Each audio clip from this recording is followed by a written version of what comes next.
Test tube baby means ਉਪਰਾ ਬੱਚਾ, ਉਹ ਨਹੀਂ ਅਸੈਪਟ ਕਰਦੇ ਸੀ। ਮਤਲਬ ਇੱਕ ਟਾਈਮ ਐਸੀ ਪੇਸ਼ੈਂਟ ਨੂੰ ਆਪਾਂ ਕਹਿੰਦੇ ਸੀ ਕਿ ਤੁਸੀਂ IVF ਕਰਾ ਲਓ, ਪੇਸ਼ੈਂਟ ਕਹਿੰਦਾ ਨਾ ਨਾ ਨਾ।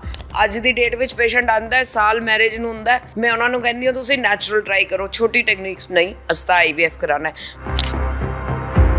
ਪਿੰਡਾਂ ਦੇ ਵਿੱਚ ਲੋਕ ਇਹ ਕਹਿੰਦੇ ਕਿ ਜੀ ਇਹ ਪਤਾ ਨਹੀਂ ਬੱਚਾ ਕਿਸ ਦਾ ਇਹ, ਔਰ ਐਕਸੈਪਟ ਕਰ ਲੈਂਦੇ ਆ ਲੋਕ ਈਜ਼ੀਲੀ। ਸੋਸ਼ਲ ਮੀਡੀਆ ਤੇ ਬਹੁਤ ਸਾਰੀਆਂ ਐਡਵਰਟਾਈਜ਼ਮੈਂਟ ਇਹੋ ਜਿਹੀਆਂ ਵੀ ਆਉਂਦੀਆਂ, ਜੇ ਕੋਈ ਸਪਰਮ ਦੇਣਾ ਚਾਹਵੇ ਤਾਂ ਜੀ ਇੰਨੇ ਪੈਸੇ। ਸਪਰਮ ਕੋਈ ਡੋਨੇਟ ਕਰਨਾ ਚਾਹੇ, ਨਹੀਂ ਕੋਈ ਪੇਡ ਨਹੀਂ ਹੁੰਦਾ, ਇਹ ਵੋਲੰਟਰੀ ਹੁੰਦਾ ਹੈ।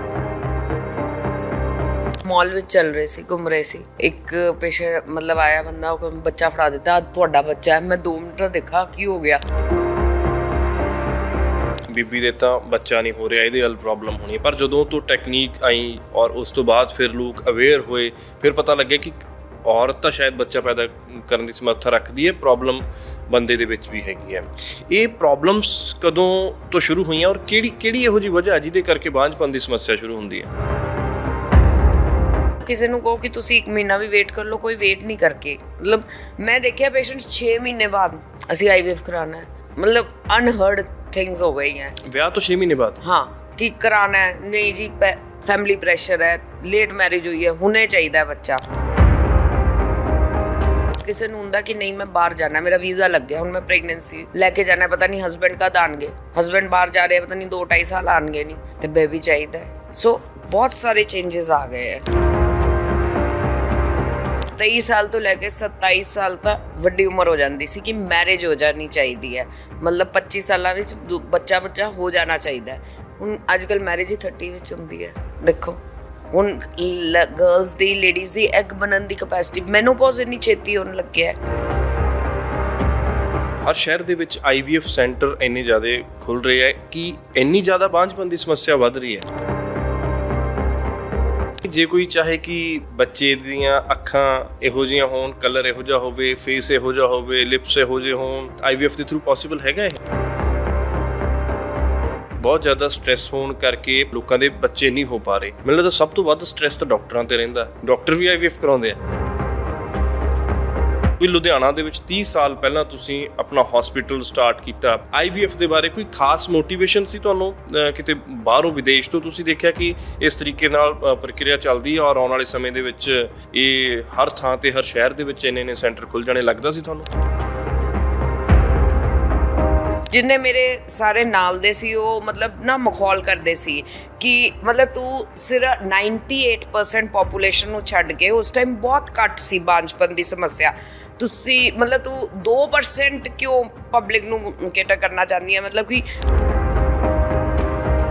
ਲੋਕਾਂ ਨੂੰ ਪਤਾ ਹੀ ਨਹੀਂ ਸੀ ਕਿ ਕੀ ਹੈ IVF। ਬਲਕਿ ਮੈਨੂੰ ਪੇਸ਼ੈਂਟ ਫੋਨ ਕਰਕੇ ਪੁੱਛਦੇ ਸੀ ਕਿ ਤੁਸੀਂ 9 ਮਹੀਨੇ ਟਿਊਬ ਵਿੱਚ ਬੱਚਾ ਬਣਾ ਕੇ ਦਿੰਦੇ ਹੋ। ਮਤਲਬ ਇਹ ਕੁਐਸਚਨ ਮੇਰੇ ਤੋਂ ਪੇਸ਼ੈਂਟਸ ਨੇ ਪੁੱਛਿਆ। ਤੁਹਾਨੂੰ ਯਾਦ ਹੈ ਕਿ ਪਹਿਲਾਂ ਤੁਹਾਡੇ ਕੋਲੇ ਪੇਸ਼ੈਂਟ ਕੌਣ ਆਇਆ ਸੀ ਬਾਂਝਪਨ ਦਾ, ਜਿਹਦੇ ਤੁਸੀਂ ਭਰੂਣ ਰੱਖਿਆ ਔਰ ਉਸ ਤੋਂ ਬਾਅਦ ਉਹ ਸਕਸੈਸ ਹੋਇਆ? ਬਿਲਕੁਲ, ਮੈਂ ਕਦੇ ਨਹੀਂ ਭੁੱਲ ਸਕਦੀ ਉਹ।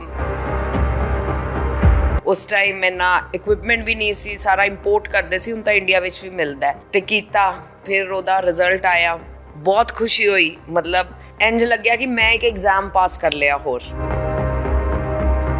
ਸਾਰੇ ਪਾਰਟੀ ਦੀ ਜਿਹੜਾ ਲਾਈਫ ਸਟਾਈਲ ਹੈ ਸਾਡਾ, ਬਿਲਕੁਲ ਮੋਬਾਈਲ ਦਾ ਕਿੰਨਾ ਯੂਜ਼ੇਜ ਹੋ ਗਿਆ। ਜਿਵੇਂ ਕਹਿੰਦੇ ਕਿ ਲੈਪਟਾਪ ਤੁਸੀਂ ਕਦੇ ਥਾਈ ਤੇ ਨਾ ਰੱਖੋ, ਮਤਲਬ ਜਦ ਤੁਸੀਂ ਲੇਟੇ ਹੋਏ ਹੋ ਨਾ ਰੱਖੋ, ਉਹਦੇ ਨਾਲ ਟੈਸਟੀਕੂਲਰ ਡੈਮੇਜ ਵੀ ਹੋ ਸਕਦਾ ਹੈ। ਬੋਲਡ ਪੰਜਾਬ TV ਦੇਖ ਰਹੇ ਹੋ ਤੁਸੀਂ, ਮੈਂ ਹਾਂ ਵਿਕਰਮ ਸਿੰਘ। ਹਰ ਮਾਂ-ਬਾਪ ਦਾ ਸੁਪਨਾ ਹੁੰਦਾ ਹੈ ਕਿ ਉਸਦੇ ਔਲਾਦ ਹੋਵੇ। ਬਹੁਤ ਸਾਰੇ ਇਹੋ ਜਿਹੇ ਕੇਸਿਸ ਅਸੀਂ ਦੇਖਦੇ ਹਾਂ, ਜਦੋਂ ਲੰਬਾ ਗੈਪ ਪੈ ਜਾਂਦਾ ਤਾਂ ਔਲਾਦ ਨਹੀਂ ਹੁੰਦੀ, ਦਵਾਈਆਂ ਖਾਂਦੇ ਆ ਪੇਰੈਂਟਸ। ਪਰ IVF ਇੱਕ ਇਹੋ ਜਿਹੀ ਟੈਕਨੀਕ ਆਈ ਜਿਸ ਨੇ ਇਹ ਸੁਪਨਾ ਦਿਖਾਇਆ ਕਿ ਜਦੋਂ ਕੋਈ ਦਿੱਕਤ ਪਰੇਸ਼ਾਨੀ ਹੋਵੇ, ਕਿਸੇ ਦੇ ਔਲਾਦ ਨਾ ਹੋਵੇ, ਤਾਂ ਇਸ ਦੇ ਬਾਰੇ ਵੀ ਸੋਚਿਆ ਜਾ ਸਕਦਾ। ਬਹੁਤ ਸਾਰੇ ਲੋਕ IVF ਨੂੰ ਅਪਣਾਉਂਦੇ ਨੇ, ਬਹੁਤ ਸਾਰੇ ਹੁਣ ਤਾਂ ਹਸਪੀਟਲਸ ਹਰ ਥਾਂ ਤੇ ਹੈ IVF ਦੇ। ਪਰ 30 ਸਾਲ ਪਹਿਲਾਂ IVF ਦਾ ਹਸਪੀਟਲ ਖੋਲ੍ਹਣ ਵਾਲੇ ਡਾਕਟਰ ਸੁਮਿਤਾ ਸੋਫਤ ਦੇ ਨਾਲ ਅਸੀਂ ਅੱਜ ਗੱਲਬਾਤ ਕਰਾਂਗੇ। ਪੋਡਕਾਸਟ ਬਹੁਤ ਖਾਸ ਹੈ ਕਿਉਂਕਿ IVF ਨੂੰ ਲੈ ਕੇ ਬਹੁਤ ਸਾਰੇ ਲੋਕਾਂ ਦੇ ਜ਼ਿਹਨ ਦੇ ਵਿੱਚ ਸਵਾਲ ਹੈ ਕਿ ਇੰਨੇ ਸੈਂਟਰ ਧੜਾਧੜ ਹੁਣ ਕਿਉਂ ਖੁੱਲ੍ਹ ਰਹੇ ਆ। ਕਿਉਂਕਿ ਪਿਛਲੇ 5-4 ਸਾਲਾਂ ਦੇ ਵਿੱਚ ਅਸੀਂ ਦੇਖਿਆ ਹਰ ਸ਼ਹਿਰ ਦੇ ਵਿੱਚ 5-5 4-4 IVF ਦੇ ਸੈਂਟਰ ਖੁੱਲ੍ਹ ਰਹੇ ਆ। 30 ਸਾਲ ਪਹਿਲਾਂ ਇਹਨਾਂ ਨੇ ਕੀ ਵਿਜ਼ਨ ਲੈ ਕੇ ਆਪਣਾ IVF ਹਸਪੀਟਲ ਸਟਾਰਟ ਕੀਤਾ ਸੀ, ਸਟਾਰਟਅਪ ਜਦੋਂ ਕੀਤਾ। ਔਰ ਕਿਉਂਕਿ ਰੀਸੈਂਟਲੀ ਵੀ ਜੇ ਅਸੀਂ ਗੱਲ ਕਰੀਏ ਤਾਂ ਸਿੱਧੂ ਮੂਸੇਵਾਲਾ ਹੁਣਾਂ ਦੀ ਜਦੋਂ ਡੈਥ ਹੁੰਦੀ ਹੈ, ਉਹਨਾਂ ਦੇ ਪੇਰੈਂਟਸ ਨੇ ਵੀ ਜਦੋਂ ਹੁਣ ਛੋਟਾ ਸਿੱਧੂ ਮੂਸੇਵਾਲਾ ਜੋ ਬੇਬੀ ਹੈ ਉਹਨਾਂ ਦੇ, ਉਹ IVF ਦੇ ਥਰੂ ਇਸ ਦੁਨੀਆ ਦੇ ਵਿੱਚ ਆਇਆ।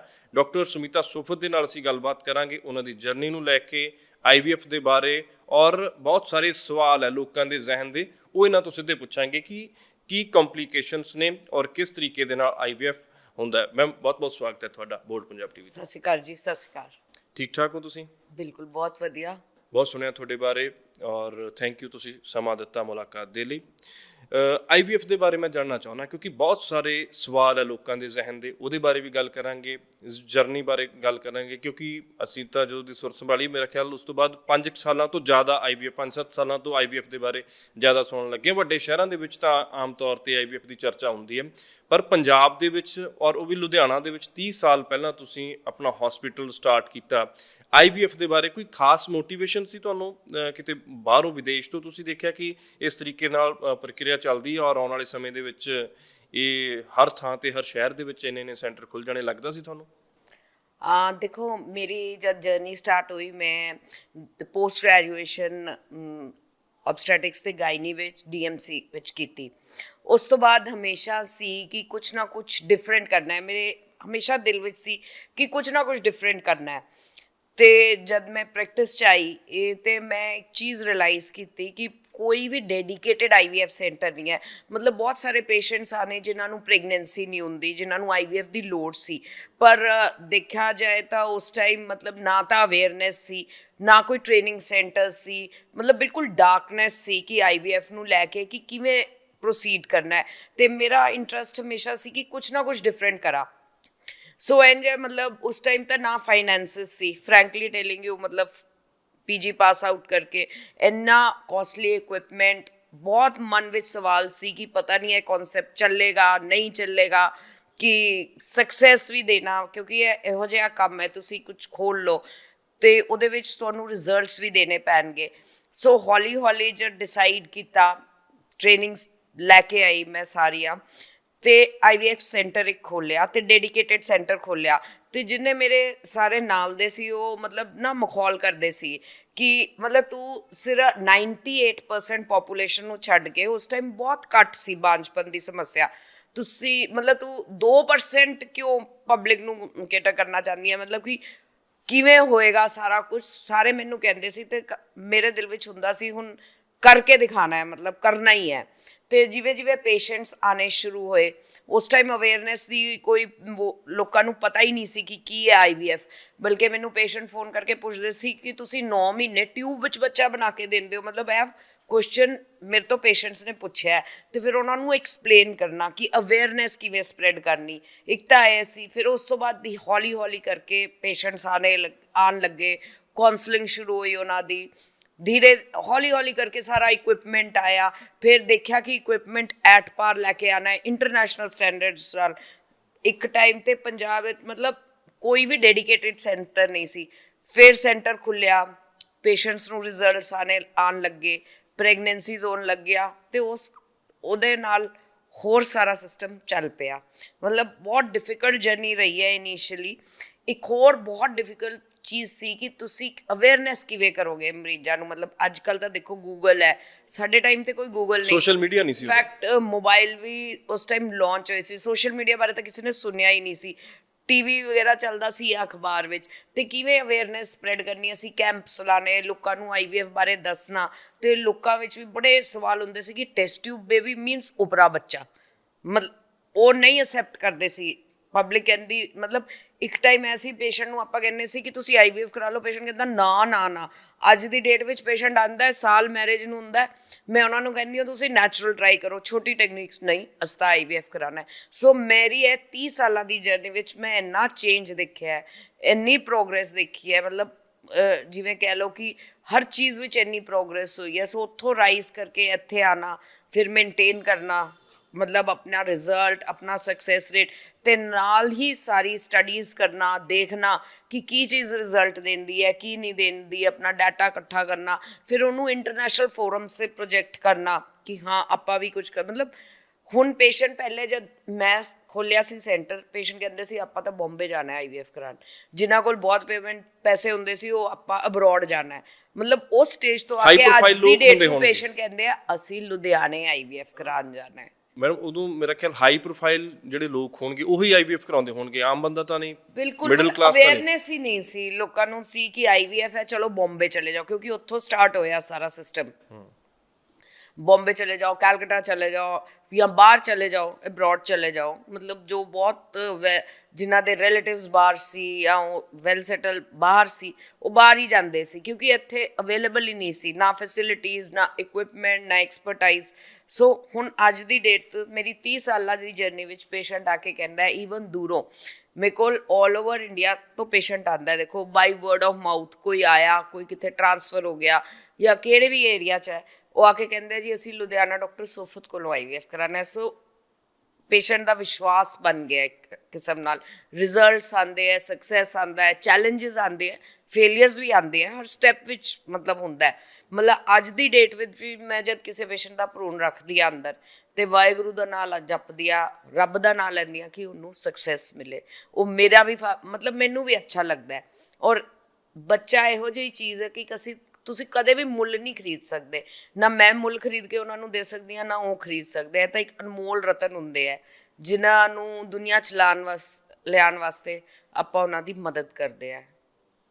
ਤੁਹਾਨੂੰ ਯਾਦ ਹੈ ਕਿ ਪਹਿਲਾਂ ਤੁਹਾਡੇ ਕੋਲੇ ਪੇਸ਼ੈਂਟ ਕੌਣ ਆਇਆ ਸੀ ਬਾਂਝਪਨ ਦਾ ਜਿਹਦੇ ਤੁਸੀਂ ਭਰੂਣ ਰੱਖਿਆ ਔਰ ਉਸ ਤੋਂ ਬਾਅਦ ਉਹ ਸਕਸੈਸ ਹੋਇਆ?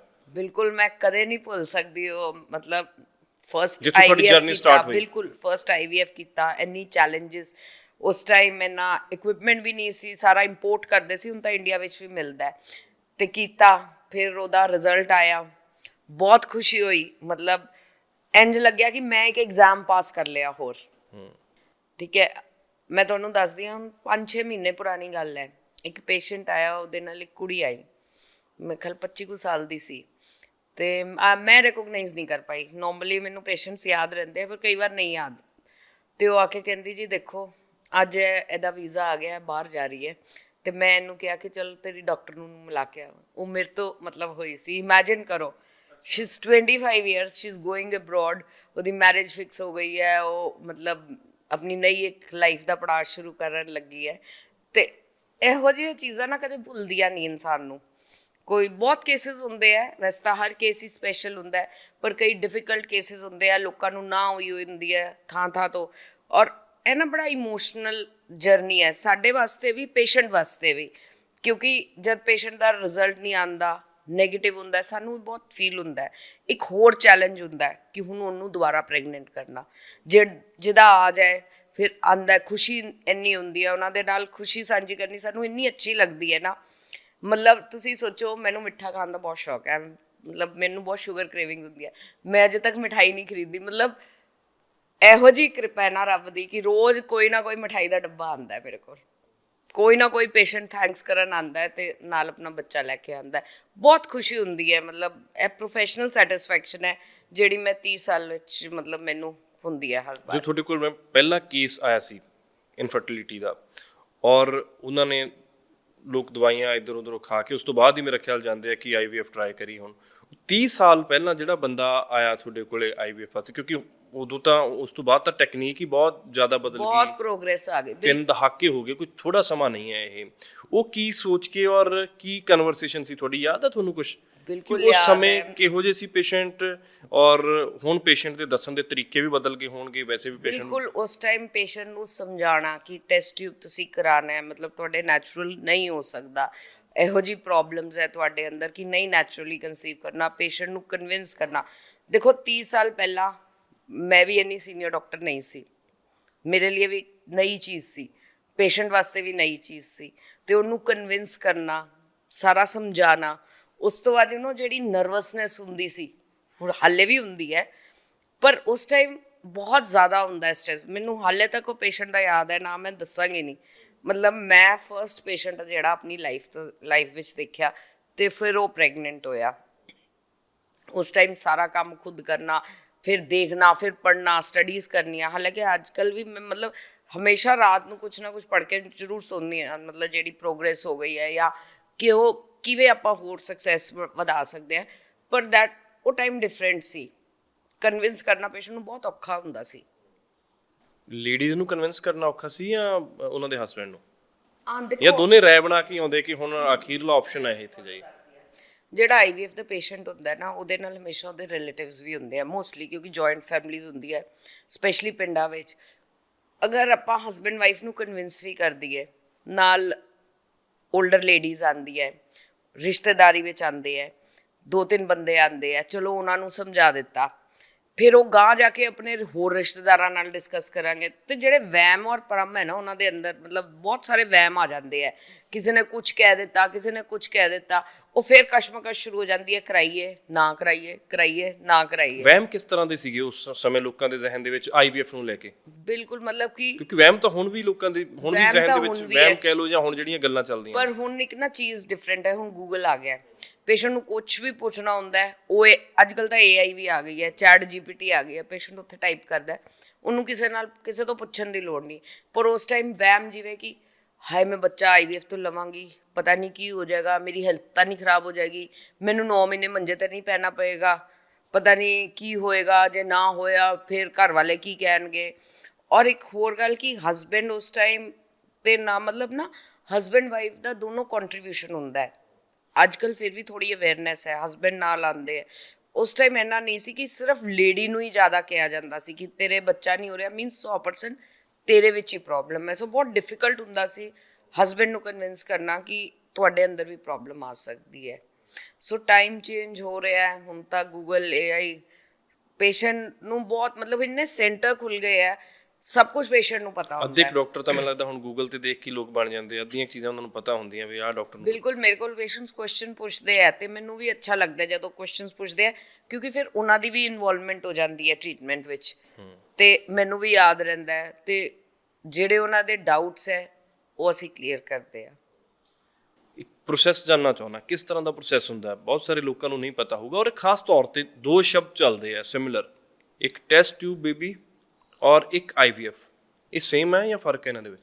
ਟੈਸਟ ਟਿਊਬ ਬੇਬੀ ਇੱਕ ਲੇਮੈਨ ਲੈਂਗੁਏਜ ਵਿੱਚ ਆਪਾਂ ਕਹਿੰਦੇ ਆ। IVF ਮੀਨਸ ਇਨ ਵਿਟਰੋ ਫਰਟੀਲਾਈਜੇਸ਼ਨ, ਮੀਨਸ ਜਿਹੜਾ ਤੁਸੀਂ ਐਮਬ੍ਰੀਓ ਬਣਾਉਣਾ ਹੈ ਉਹ ਤੁਸੀਂ ਲੈਬੋਰੇਟਰੀ ਵਿੱਚ ਬਣਾਉਣਾ ਹੈ, ਬਾਹਰ ਬਣੇਗਾ, ਤੇ ਉਹ ਬੱਚਾ ਬਣਾ ਕੇ ਯੂਟਰਸ ਵਿੱਚ ਰੱਖਣਾ ਹੈ। ਬੇਸਿਕਲੀ ਇਹ ਪ੍ਰੋਸੈਸ ਹੈ IVF ਦਾ। ਤੇ ਇਹਦੇ ਕਈ ਇੰਡੀਕੇਸ਼ਨਸ ਹੈ। ਲੌਂਗ ਸਟੈਂਡਿੰਗ ਇਨਫਰਟੀਲਿਟੀ, ਕਿਸੇ ਨੂੰ ਬਹੁਤ ਸਾਲ ਹੋ ਗਏ, ਕਿਸੇ ਲੇਡੀ ਦੀ ਟਿਊਬਾਂ ਬੰਦ ਹੈ, ਕਿਸੇ ਦੇ ਆਦਮੀ ਦੇ ਸ਼ੁਕਰਾਣੂ ਵਿੱਚ ਹਸਬੈਂਡ ਦੀ ਸਪਰਮ ਪ੍ਰੋਬਲਮ ਹੈ, ਮਤਲਬ ਐਂਡੋਮੈਟਰੀਓਸਿਸ ਹੈ, ਬੜੀ ਟੈਕਨੀਕਲ ਚੀਜ਼ ਹੈ। ਤੇ ਉਹਨਾਂ ਕੇਸਿਸ ਵਿੱਚ IVF ਹੁੰਦਾ ਹੈ। ਬੇਸਿਕਲੀ ਲੇਡੀਜ਼ ਦੇ ਐਗ ਆਪਾਂ ਬਾਹਰ ਕੱਢ ਲੈਂਦੇ ਆ, ਐਗਸ ਬਾਹਰ ਕੱਢ ਕੇ ਭਰੂਣ ਤਿਆਰ ਕਰਕੇ ਉਹ ਫਿਰ ਯੂਟਰਸ ਵਿੱਚ ਰੱਖਿਆ ਜਾਂਦਾ ਹੈ। ਇਸ ਪ੍ਰੋਸੈਸ ਨੂੰ ਆਪਾਂ IVF ਕਹਿੰਦੇ ਆ, ਔਰ ਲੇਬੈਨ ਲੈਂਗੁਏਜ ਵਿੱਚ ਇਹਨੂੰ ਟੈਸਟ ਟਿਊਬ ਬੇਬੀ ਕਹਿੰਦੇ ਆ। ਆਮ ਤੌਰ ਤੇ ਪਿੰਡਾਂ ਦੇ ਵਿੱਚ ਖਾਸ ਤੌਰ ਤੇ ਇਹ ਕਿਹਾ ਜਾਂਦਾ ਸੀ ਕਿ ਇਹ ਫਲਾਨੀ ਬੀਬੀ ਦੇ ਤਾਂ ਬੱਚਾ ਨਹੀਂ ਹੋ ਰਿਹਾ, ਇਹਦੇ ਵੱਲ ਪ੍ਰੋਬਲਮ ਹੋਣੀ ਹੈ। ਪਰ ਜਦੋਂ ਤੋਂ ਟੈਕਨੀਕ ਆਈ ਔਰ ਉਸ ਤੋਂ ਬਾਅਦ ਫਿਰ ਲੋਕ ਅਵੇਅਰ ਹੋਏ, ਫਿਰ ਪਤਾ ਲੱਗਿਆ ਕਿ ਔਰਤ ਤਾਂ ਸ਼ਾਇਦ ਬੱਚਾ ਪੈਦਾ ਕਰਨ ਦੀ ਸਮਰੱਥਾ ਰੱਖਦੀ ਹੈ, ਪ੍ਰੋਬਲਮ ਬੰਦੇ ਦੇ ਵਿੱਚ ਵੀ ਹੈਗੀ ਹੈ। ਇਹ ਪ੍ਰੋਬਲਮਸ ਕਦੋਂ ਤੋਂ ਸ਼ੁਰੂ ਹੋਈਆਂ ਔਰ ਕਿਹੜੀ ਇਹੋ ਜਿਹੀ ਵਜ੍ਹਾ ਜਿਹਦੇ ਕਰਕੇ ਬਾਂਝਪਨ ਦੀ ਸਮੱਸਿਆ ਸ਼ੁਰੂ ਹੁੰਦੀ ਹੈ? ਦੇਖੋ ਜਿਵੇਂ ਸਾਡਾ ਲਾਈਫ ਸਟਾਈਲ ਕਿੰਨਾ ਜਿਹੜਾ ਚੇਂਜ ਹੋਇਆ, ਇਹਦੇ ਕਰਕੇ ਬਾਂਝਪਨ ਦੀ ਸਮੱਸਿਆ ਵਧੀ ਹੈ। ਪੁਰਾਣੇ, ਮਤਲਬ ਕਹਿ ਲਓ ਕਿ ਉਸ ਟਾਈਮ ਵਿੱਚ ਸਾਰੇ ਹੈਲਦੀ ਹੁੰਦੇ ਸੀ, ਖਾਣੇ ਵਿੱਚ ਇੰਨੀ ਮਿਲਾਵਟ ਨਹੀਂ ਹੁੰਦੀ ਸੀ, ਫਿਜ਼ੀਕਲ ਐਕਟੀਵਿਟੀ ਸੀ, ਠੀਕ ਹੈ ਨਾ। ਬੱਚੇ ਹੁਣ ਅੱਜ ਦੇਖ ਲਓ, ਅੱਜ ਕੱਲ੍ਹ ਬੱਚੇ ਸਕੂਲੋਂ ਆਉਂਦੇ ਆ, ਸਭ ਤੋਂ ਪਹਿਲੇ ਮੋਬਾਈਲ ਚਲਾਉਂਦੇ ਆ। ਉਸ ਟਾਈਮ ਇਮੈਜਿਨ, ਮਤਲਬ ਮੋਬਾਈਲ ਦਾ ਨਾਂ ਹੀ ਨਹੀਂ ਸੀ, ਬੱਚੇ ਗੇਮਸ ਖੇਲਦੇ ਸੀ, ਫਿਜ਼ੀਕਲ ਐਕਟੀਵਿਟੀ ਬਹੁਤ ਸੀ। ਹੁਣ ਤਾਂ ਘਟ ਗਈਆਂ। ਹੁਣ ਤਾਂ ਬਿਲਕੁਲ ਹੀ, ਮਤਲਬ ਗਰਲਸ ਵਿੱਚ ਤੁਸੀਂ ਦੇਖੋ ਬੈਸਟੀ ਕਿੰਨੀ ਹੋ ਗਈ ਹੈ, ਮੋਟਾਪਾ ਕਿੰਨਾ ਆ ਗਿਆ। ਫਾਸਟ ਫੂਡ, ਉਸ ਟਾਈਮ ਕਿੰਨੇ ਮੈਕਡੋਨਲਡ ਤੇ KFC ਸੁਣਿਆ ਸੀ, ਸਾਰੇ ਖਾਂਦੇ ਆ ਹੁਣ। ਫਿਰ ਫਿਜ਼ੀਕਲ ਐਕਟੀਵਿਟੀ ਹੈ ਨਹੀਂ, ਉੱਪਰੋਂ ਮਿਲਾਵਟ ਹੋ ਗਈ, ਸਟ੍ਰੈਸ ਹੋ ਗਿਆ, ਸਟ੍ਰੈਸ ਕਿੰਨਾ ਵੱਧ ਗਿਆ। ਕੋਈ ਬੈਂਕਰਸ ਹੈ, ਸਭ ਨੂੰ ਆਪਣੇ ਟਾਰਗੇਟਸ ਮੀਟ ਕਰਨੇ ਆ, ਮਤਲਬ ਟਾਰਗੇਟਸ ਮੀਟ ਕਰਨੇ ਆ, ਦਿਮਾਗੀ ਪਰੇਸ਼ਾਨੀ ਹੈ ਉਹਦੇ ਨਾਲ, ਗੰਦੀ ਹੈ ਅਨਹੈਲਦੀ ਡਾਈਟ, ਕੋਈ ਫਿਜ਼ੀਕਲ ਐਕਟੀਵਿਟੀ ਨਹੀਂ, ਨਾਲੇ ਹੁਣ ਡਰਿੰਕਸ ਜ਼ਿਆਦਾ ਕਰਨ ਲੱਗੇ। ਹੁਣ ਤਾਂ ਲੇਡੀਜ਼ ਵੀ ਦੇਖੋ ਕਰਦੀ ਹੈ ਡਰਿੰਕਸ, ਸਮੋਕਿੰਗ, ਮਤਲਬ ਜਿਹੜੀ ਸਾਰੀ ਚੀਜ਼ਾਂ ਦਾ ਸਪਰਮ ਦਾ DNA ਡੈਮੇਜ ਕਰ ਦਿੰਦੀ ਹੈ। ਨਸ਼ੇ ਕਿੰਨੇ ਆ ਗਏ ਆ, ਉਸ ਟਾਈਮ ਕਿੰਨੇ ਸੁਣਿਆ ਸੀ। ਸੋ ਇਹ ਸਾਰੀ ਚੀਜ਼ਾਂ, ਲੇਟ ਮੈਰਿਜ, ਅੱਜ ਕੱਲ੍ਹ ਗਰਲਸ ਵੀ, ਲੇਡੀਜ਼ ਵੀ ਕਿੰਨਾ ਕੈਰੀਅਰ ਓਰੀਐਂਟਡ ਹੋ ਗਈ ਹੈ। ਮਤਲਬ ਸਾਡੇ ਟਾਈਮ ਤੇ 23 ਸਾਲ ਤੋਂ ਲੈ ਕੇ 27 ਸਾਲ ਤੱਕ ਵੱਡੀ ਉਮਰ ਹੋ ਜਾਂਦੀ ਸੀ ਕਿ ਮੈਰਿਜ ਹੋ ਜਾਣੀ ਚਾਹੀਦੀ ਹੈ। ਮਤਲਬ 25 ਸਾਲਾਂ ਵਿੱਚ ਬੱਚਾ ਹੋ ਜਾਣਾ ਚਾਹੀਦਾ ਹੈ। ਹੁਣ ਅੱਜ ਕੱਲ੍ਹ ਮੈਰਿਜ ਹੀ 30 ਵਿੱਚ ਹੁੰਦੀ ਹੈ। ਦੇਖੋ ਹੁਣ ਗਰਲਸ ਦੀ, ਲੇਡੀਜ਼ ਦੀ ਐਗ ਬਣਨ ਦੀ ਕਪੈਸਿਟੀ, ਮੈਨੋਪੌਜ਼ ਇੰਨੀ ਛੇਤੀ ਹੋਣ ਲੱਗਿਆ ਹੈ। ਹਰ ਚੀਜ਼ ਵਿੱਚ ਮਿਲਾਵਟ ਹੈ, ਪੈਸਟੀਸਾਈਡਸ ਹੈ, ਆ ਸਾਰੀਆਂ ਲੌਂਗ ਸਟੈਂਡਿੰਗ ਪ੍ਰੋਬਲਮਸ, ਪੋਲਿਊਸ਼ਨ, ਇਹ ਸਾਰੀ ਚੀਜ਼ਾਂ ਜਿਹੜੀਆਂ ਇਨਫਰਟੀਲਿਟੀ ਕਰਦੀਆਂ। ਕੋਈ ਵੀ ਬਿਮਾਰੀ ਹੈ ਮਤਲਬ ਉਹ ਇੰਕਰੀਜ਼ ਹੋ ਗਈ ਹੈ। ਮੇਰਾ ਖਿਆਲ ਪਹਿਲਾਂ ਤਾਂ ਲੋਕਾਂ ਨੇ ਆ ਵੀ ਨਹੀਂ ਸੁਣਿਆ ਸੀ ਕਿ ਐਲਰਜੀ ਕੀ ਹੁੰਦੀ ਹੈ। ਬਸ ਮਾੜੀ ਮੋਟੀ ਛਿੱਕਾ ਆ ਗਈ ਜਾਂ ਕੁਛ ਹੋ ਗਿਆ। ਅੱਜ ਕੱਲ੍ਹ 50% ਲੋਕਾਂ ਨੂੰ ਐਲਰਜੀ ਹੈ। ਇੰਨੀ ਚੇਂਜਸ ਆ ਗਈ ਹੈ। ਜਿਵੇਂ ਜਿਵੇਂ ਪ੍ਰੋਗਰੈਸ ਹੋਈ ਉਵੇਂ ਉਵੇਂ ਬਿਮਾਰੀਆਂ ਵੀ ਵੱਧ ਗਈਆਂ। ਹਰ ਸ਼ਹਿਰ ਦੇ ਵਿੱਚ IVF ਸੈਂਟਰ ਇੰਨੇ ਜ਼ਿਆਦਾ ਖੁੱਲ ਰਹੇ ਹੈ ਕਿ ਇੰਨੀ ਜ਼ਿਆਦਾ ਬਾਂਝਪਨ ਦੀ ਸਮੱਸਿਆ ਵੱਧ ਰਹੀ ਹੈ। ਬਿਲਕੁਲ ਦੇਖੋ ਮੈਂ ਮਤਲਬ ਕਿਉਂਕਿ ਤੁਸੀਂ 30 ਇਅਰਸ ਪਹਿਲਾਂ ਜਦੋਂ ਆਪਦਾ ਹਸਪੀਟਲ ਸਟਾਰਟ ਕੀਤਾ, ਉਦੋਂ ਅਸੀਂ ਤਾਂ ਪਿਛਲੇ 5-7 ਸਾਲਾਂ ਦੇ ਵਿੱਚ ਜ਼ਿਆਦਾ ਦੇਖ ਰਹੇ ਹਾਂ ਕਿ ਇੱਥੇ ਵੀ IVF ਸੈਂਟਰ ਖੁੱਲ੍ਹ ਗਿਆ, ਇੱਥੇ ਵੀ IVF ਸੈਂਟਰ ਖੁੱਲ੍ਹ ਗਿਆ। ਇਹ ਬ੍ਰੈਂਡਿੰਗ ਹੋ ਰਹੀ ਹੈ ਇਸ ਤਰੀਕੇ ਨਾਲ ਵੱਖ-ਵੱਖ ਹਸਪੀਟਲ ਦੀ, ਜਾਂ ਫਿਰ ਵਾਕਈ ਸਮੱਸਿਆ ਹੀ ਇੰਨੀ ਜ਼ਿਆਦਾ ਵੱਧ ਚੁੱਕੀ ਹੈ? ਕੰਪੀਟੀਸ਼ਨ ਵੀ, ਕਿਉਂਕਿ ਜ਼ਾਹਿਰ ਜੀ ਗੱਲ ਹੈ, ਇਹਦੇ ਨਾਲ ਬਹੁਤ ਜ਼ਿਆਦਾ ਵਧਿਆ ਹੋਊਗਾ। ਦੋ ਚੀਜ਼ਾਂ ਹੈ, ਇੱਕ ਤਾਂ ਬਾਂਝਪਨ ਬਹੁਤ ਵੱਧ ਗਿਆ, ਬਹੁਤ ਪ੍ਰੋਬਲਮ ਆ ਰਹੀ ਹੈ। ਇੱਕ ਹੁੰਦਾ ਸਬ ਫਰਟੀਲਿਟੀ, ਮਤਲਬ ਕਿ ਇੱਕਦਮ ਬਾਂਝਪਨ ਨਹੀਂ ਹੈ, ਵਿੱਚੋਂ ਵਿੱਚ ਪ੍ਰੋਬਲਮ ਹੈ। ਮਤਲਬ ਮਾੜੀ ਮੋਟੀ ਪ੍ਰੋਬਲਮਸ ਆ ਗਈ, ਹਸਬੈਂਡ ਵਿੱਚ ਹਲਕੀ ਫੁਲਕੀ ਸਪਰਮਸ ਦੀ ਪ੍ਰੋਬਲਮ ਆ ਗਈ, ਲੇਡੀ ਵਿੱਚ ਐਗਸ ਦੀ ਪ੍ਰੋਬਲਮ ਆ ਗਈ, ਤਾਂ ਲੋਕਾਂ ਨੇ ਫਿਰ IVF ਸੈਂਟਰ ਵੀ ਨਾਲ ਨਾਲ ਖੋਲ੍ਹਣੇ ਸ਼ੁਰੂ ਕਰ ਦਿੱਤੇ। ਡੈਡੀਕੇਟਿਡ ਨਹੀਂ, ਮਤਲਬ ਕਿ ਚਲੋ ਅਸੀਂ ਵੀ ਬਾਂਝਪਨ ਦਾ ਇਲਾਜ ਕਰੀਏ। ਫਿਰ ਹੁਣ ਅੱਜ ਕੱਲ੍ਹ ਕਾਰਪੋਰੇਟਸ ਹਸਪੀਟਲਸ ਦਾ ਬਹੁਤ ਆ ਗਿਆ ਹੈ। ਮਤਲਬ ਡਾਕਟਰਸ ਨੂੰ ਇੰਨਾ ਸਟ੍ਰੈਸ ਹੈ, ਕਾਰਪੋਰੇਟਸ ਨੇ ਟੇਕ ਓਵਰ ਕਰ ਲਿਆ ਹੈ, ਅਤੇ ਹਰ ਕਾਰਪੋਰੇਟ ਸੈਕਟਰ ਦੇ ਆਪਣੇ ਪ੍ਰੋਟੋਕੋਲਸ ਹੈ, ਉਹ IVF ਸੈਂਟਰ ਵੀ ਖੋਲ੍ਹਦੇ ਆ, ਡਾਕਟਰਸ ਇੰਪਲੋਏ ਕਰਦੇ ਆ। ਸੋ ਇਸ ਕਰਕੇ ਜਿਹੜੀ ਚੀਜ਼ ਵਧੀ ਜਾਂਦੀ ਹੈ ਉਹਦਾ ਨਾਲ ਨਾਲ ਹੋਰ ਹੋ ਸਕਦਾ ਹੈ। ਦੇਖੋ ਪਹਿਲਾਂ ਜਨਰਲ ਹਸਪੀਟਲ ਕਿੰਨੇ ਸੀਗੇ ਹਸਪੀਟਲਸ, ਸਰਜਰੀ ਦਾ ਇੱਕ ਮਤਲਬ ਇੱਕ ਡਾਕਟਰ ਹੁੰਦਾ ਸੀ ਜਿਹੜੀ ਵਧੀਆ ਸਰਜਰੀ ਕਰਦਾ ਹੈ, ਇੱਕ ਡਾਕਟਰ ਹੁੰਦਾ ਜਿਹੜੀ ਡਿਲੀਵਰੀਆਂ ਕਰਦਾ ਹੈ। ਬਿਲਕੁਲ ਠੀਕ ਹੈ ਨਾ। ਕੋਈ ਕਾਰਡੀਓਲੋਜਿਸਟ ਜਿਵੇਂ ਸਪੈਸ਼ਲੀ DM ਵਗੈਰਾ ਤਾਂ ਹੁੰਦੀ ਨਹੀਂ ਸੀ, MD ਮੈਡੀਸਨ ਸਾਰੇ ਪੇਸ਼ੈਂਟਸ ਦੇਖਦੇ ਸੀ ਉਸ ਟਾਈਮ। ਫਿਰ ਸੁਪਰ ਸਪੈਸ਼ਲਾਈਜੇਸ਼ਨਸ ਆ ਗਈ, ਕਿਡਨੀ ਦਾ ਡਾਕਟਰ ਹੋ ਗਿਆ, ਲਿਵਰ ਦਾ ਡਾਕਟਰ ਆ ਗਿਆ। ਮਤਲਬ ਇੰਜ ਕਰਕੇ ਹਸਪੀਟਲਸ ਆ ਗਏ, ਕਾਰਪੋਰੇਟਸ ਆ ਗਏ, ਕਾਫੀ ਸਾਰੀ ਚੇਨਸ ਹੈ, ਉਹ ਆਪਣਾ ਵਰਕਅਪ ਕਰਦੇ ਆ। ਉਹਨਾਂ ਨੂੰ ਲੱਗਦਾ ਹੈ ਕਿ ਇਹ ਪ੍ਰੋਬਲਮ ਜ਼ਿਆਦਾ ਹੈ ਅਤੇ ਹਸਪੀਟਲਸ ਖੁੱਲ੍ਹਣ ਲੱਗ ਗਏ। ਜਿਵੇਂ ਜਿਵੇਂ ਸਮੱਸਿਆ ਵਧੀ ਹਸਪੀਟਲਸ ਵੀ ਜ਼ਿਆਦਾ ਖੁੱਲ੍ਹਣ ਲੱਗ ਗਏ। ਜਿਹੜਾ ਕੇਸ ਤੁਸੀਂ ਇਹ ਤਾਂ ਦੱਸ ਰਹੇ ਹੋ ਕਿ ਰਿਜ਼ਲਟ ਜਦੋਂ ਆਉਂਦਾ ਜਾਂ ਪੋਜ਼ਿਟਿਵ ਹੋ ਜਾਂਦਾ ਕੋਈ ਕੇਸ, ਉਦੋਂ ਤਾਂ ਚਲੋ ਖੁਸ਼ੀ ਹੁੰਦੀ। ਬਹੁਤ ਸਾਰੇ ਇਹੋ ਜਿਹੇ ਕੇਸ, ਕਿਉਂਕਿ ਪੋਜ਼ਿਟਿਵਿਟੀ ਨੈਗੇਟਿਵਿਟੀ, ਪਾਸ ਔਰ ਫੇਲੀਅਰ ਦੋਵੇਂ ਚੀਜ਼ਾਂ ਇਕੱਠੀਆਂ ਚੱਲਦੀਆਂ ਨੇ, ਇੱਕ ਸਿੱਕੇ ਦੇ ਦੋ ਪਹਿਲੂ ਨੇ ਇਹ। ਕਈ ਵਾਰ ਇਹੋ ਜਿਹੇ ਕੇਸ 'ਚ ਇਹੋ ਜਿਹੇ ਚਾਂਸਿਸ ਵੀ ਹੁੰਦੇ ਆ ਕਿ ਜਦੋਂ ਡਾਕਟਰ ਤੁਹਾਡੇ ਕੋਲੇ ਆਉਂਦੇ ਆ ਲੋਕ, ਨਹੀਂ ਸਕਸੈਸ ਹੋ ਜਾਂਦਾ, ਜਾਂ ਸਕਸੈਸ ਰੇਟ ਕਿੰਨਾ ਕੁ IVF ਦਾ? ਦੇਖੋ ਸਕਸੈਸ ਰੇਟ ਜਿਹੜਾ ਹੈ 50 ਤੋਂ ਲੈ ਕੇ 70% ਹੈ। ਜੇ ਮੈਂ 100 ਕੇਸ ਕਰਾਂਗੀ 60-70% ਪੋਜ਼ਿਟਿਵ ਆਉਣਗੇ, ਜਾਂ 50 to 70% ਪੋਜ਼ਿਟਿਵ ਆਉਣਗੇ। 30% ਇਹੋ ਜਿਹੇ ਰਹਿ ਜਾਣਗੇ ਜਿਨ੍ਹਾਂ ਦਾ ਰਿਜ਼ਲਟ ਨੈਗੇਟਿਵ ਆਉਂਦਾ ਹੈ। ਵਰਲਡ ਵਾਈਡ ਹੈ, ਮਤਲਬ ਮੈਂ ਕੋਈ ਓਵਰ ਇਨਫਲੇਟ ਨਹੀਂ ਕਰ ਰਹੀ ਜਾਂ ਨਹੀਂ ਕਹਿ ਰਹੀ, ਬਿਲਕੁਲ ਜੈਨੂਅਨ ਦੱਸ ਰਹੀ ਹਾਂ ਤੁਹਾਨੂੰ। ਜਿਹੜੇ 30% ਹੈ ਜਿਨ੍ਹਾਂ ਦੇ ਤਾਂ ਭਰੂਣ ਬਚ ਗਏ, ਮੀਨਸ ਫਰੀਜ਼ ਕਰ ਲਏ, ਉਹਨਾਂ ਨੂੰ ਤਾਂ ਫਰੋਜ਼ਨ ਆਪਸ਼ਨ ਹੋ ਜਾਂਦੀ ਹੈ। ਉਹਨਾਂ ਦੇ ਵਿੱਚ ਫਿਰ ਜਿਹੜੇ 30% ਵਿੱਚ ਜਿਨ੍ਹਾਂ ਦੇ ਫਰੋਜ਼ਨ ਹੋ ਗਏ, ਅਰਾਊਂਡ 20% ਫਿਰ ਪ੍ਰੈਗਨੈਂਸੀ ਲੈ ਜਾਂਦੇ ਆ ਨੈਕਸਟ ਸਾਈਕਲ। 10% ਪੇਸ਼ੈਂਟਸ ਇਹੋ ਜਿਹੇ ਹੁੰਦੇ ਆ ਜਿਨ੍ਹਾਂ ਦਾ ਸਾਈਕਲ ਰਿਪੀਟ ਕਰਨਾ ਹੁੰਦਾ ਹੈ। ਹਾਂ, ਉਹਨਾਂ ਦੇ ਵਾਸਤੇ ਸਾਨੂੰ ਵੀ ਇੱਕ ਚੈਲੰਜ ਹੁੰਦਾ ਹੈ ਕਿ ਆਹ ਰਿਜ਼ਲਟ ਨੈਗੇਟਿਵ ਆਇਆ, ਇਹਨਾਂ ਨੂੰ ਬੇਬੀ ਦੇ ਕੇ ਭੇਜਣਾ ਹੈ। ਬਸ ਪੇਸ਼ੈਂਟ ਦਾ ਫੇਥ ਰਹੇ, ਅਸੀਂ ਸਾਥ ਰਹੀਏ ਉਹਨਾਂ ਦੇ ਨਾਲ, ਅਤੇ ਡੈਫੀਨੇਟਲੀ ਹੋ ਸਕਦਾ ਹੈ। ਪਰ ਹਾਂ ਪ੍ਰੋਗਰੈਸ ਮਤਲਬ ਇੰਨੀ ਕੁ ਨੌਲੇਜ ਹੁਣ ਆ ਗਈ ਹੈ, ਇੰਪੇਸ਼ੈਂਸ ਲੈਵਲ ਵੀ ਬਹੁਤ ਆ ਗਿਆ ਹਰੇਕ ਨੂੰ। ਮਤਲਬ ਕਿਸੇ ਨੂੰ ਕਹੋ ਕਿ ਤੁਸੀਂ 1 ਮਹੀਨਾ ਵੀ ਵੇਟ ਕਰ ਲਓ, ਕੋਈ ਵੇਟ ਨਹੀਂ ਕਰਕੇ। ਮਤਲਬ ਮੈਂ ਦੇਖਿਆ ਪੇਸ਼ੈਂਟਸ 6 ਮਹੀਨੇ ਬਾਅਦ ਅਸੀਂ IVF ਕਰਾਉਣਾ ਹੈ, ਮਤਲਬ ਅਨਹਰਡ ਥਿੰਗਸ ਹੋ ਗਈ ਹੈ। ਵਿਆਹ ਤੋਂ 6 ਮਹੀਨੇ ਬਾਅਦ? ਹਾਂ, ਕਿ ਕਰਾਉਣਾ ਹੈ, ਨਹੀਂ ਜੀ ਫੈਮਿਲੀ ਪ੍ਰੈਸ਼ਰ ਹੈ, ਲੇਟ ਮੈਰਿਜ ਹੋਈ ਹੈ, ਹੁਣੇ ਚਾਹੀਦਾ ਬੱਚਾ। ਠੀਕ ਹੈ, ਜਿਨ੍ਹਾਂ ਵਿੱਚ ਇੰਡੀਕੇਟਡ ਹੈ ਓਕੇ, ਪਰ ਤੁਸੀਂ ਉਹਨਾਂ ਨੂੰ ਸੁਜੈਸਟ ਕਰਦੇ ਹੋ ਵੀ ਜੇ ਮੈਰਿਜ ਹੋਈ ਨੂੰ 6 ਮਹੀਨੇ ਹੋਇਆ ਜੇ ਤਾਂ ਥੋੜਾ ਵੇਟ ਪ੍ਰੋਬਲਮਸ ਹੈ ਕਰ ਤਾਂ ਲਓ। ਡੈਫੀਨੇਟਲੀ ਉਹ ਤਾਂ ਕਰਾਉਣਗੇ। ਜੇ ਨਹੀਂ ਹੈ, ਪਰ ਕਿਸੇ ਨੂੰ ਹੁੰਦਾ ਕਿ ਨਹੀਂ ਮੈਂ ਬਾਹਰ ਜਾਣਾ, ਮੇਰਾ ਵੀਜ਼ਾ ਲੱਗ ਗਿਆ, ਹੁਣ ਮੈਂ ਪ੍ਰੈਗਨੈਂਸੀ ਲੈ ਕੇ ਜਾਣਾ, ਪਤਾ ਨਹੀਂ ਹਸਬੈਂਡ ਕਦ ਆਉਣਗੇ, ਹਸਬੈਂਡ ਬਾਹਰ ਜਾ ਰਹੇ ਪਤਾ ਨਹੀਂ 2-2.5 ਸਾਲ ਆਉਣਗੇ ਨਹੀਂ, ਅਤੇ ਬੇਬੀ ਚਾਹੀਦਾ ਹੈ। ਸੋ ਬਹੁਤ ਸਾਰੇ ਚੇਂਜਸ ਆ ਗਏ ਹੈ। ਮੈਨੂੰ ਹੁਣ ਹਾਲੇ ਤੱਕ ਇੱਕ ਯਾਦ ਹੈ ਗੱਲ, ਮੈਨੂੰ ਹੁਣੇ ਥੋੜ੍ਹੇ ਦਿਨਾਂ ਦੀ ਗੱਲ ਹੈ। ਪੇਸ਼ੈਂਟ ਆਈ, ਮੈਰਿਜ ਹੋਈ ਸੀ, ਕਹਿੰਦੀ ਮੈਂ ਤਾਂ ਤੁਹਾਨੂੰ ਜੀ ਬਚਪਨ ਤੋਂ ਦੇਖਦੀ ਸੀ, ਕਦੇ ਟੀਵੀ ਦੀ ਇੰਟਰਵਿਊ ਸੁਣ ਲਈ, ਕਦੇ ਅਖਬਾਰ 'ਚ ਦੇਖ ਲਿਆ ਤੁਹਾਨੂੰ, ਕਦੇ ਹਸਪਤਾਲ ਦੇਖ ਟੀਵੀ ਤੇ ਲਿਆ। ਤੁਹਾਡੇ ਬਹੁਤ ਸਾਰੇ ਇੰਟਰਵਿਊਜ਼ ਆਉਂਦੇ ਹੁੰਦੇ ਸੀਗੇ ਹਾਂ ਮੈਨੂੰ ਬਿਲਕੁਲ। ਯਾਦ। ਤੇ ਉਹ ਕਹਿੰਦੀ ਮੈਂ ਤਦ ਪੜ੍ਹਦੀ ਸੀ ਤੇ ਮੈਂ ਸੋਚਿਆ ਕਿ ਜੇ ਮੇਰੀ ਸ਼ਾਦੀ ਤੋਂ ਬਾਅਦ ਬੱਚਾ ਨਾ ਹੋਇਆ ਤਾਂ ਮੈਂ ਤੁਹਾਡੇ ਕੋਲ ਆਵਾਂਗੀ। ਕਹਿੰਦੀ ਇੰਝ ਸੋਚਦੀ ਸੀ ਕਿ ਮੈਨੂੰ ਪ੍ਰੋਬਲਮ ਹੋਈ। ਉਹ ਕਹਿੰਦੀ ਦੇਖ ਲਓ ਹੁਣ ਸੱਚੀ ਮੈਨੂੰ ਆਉਣਾ ਪੈ ਗਿਆ। ਮਤਲਬ ਸੀ ਦਾ ਚੇਂਜ।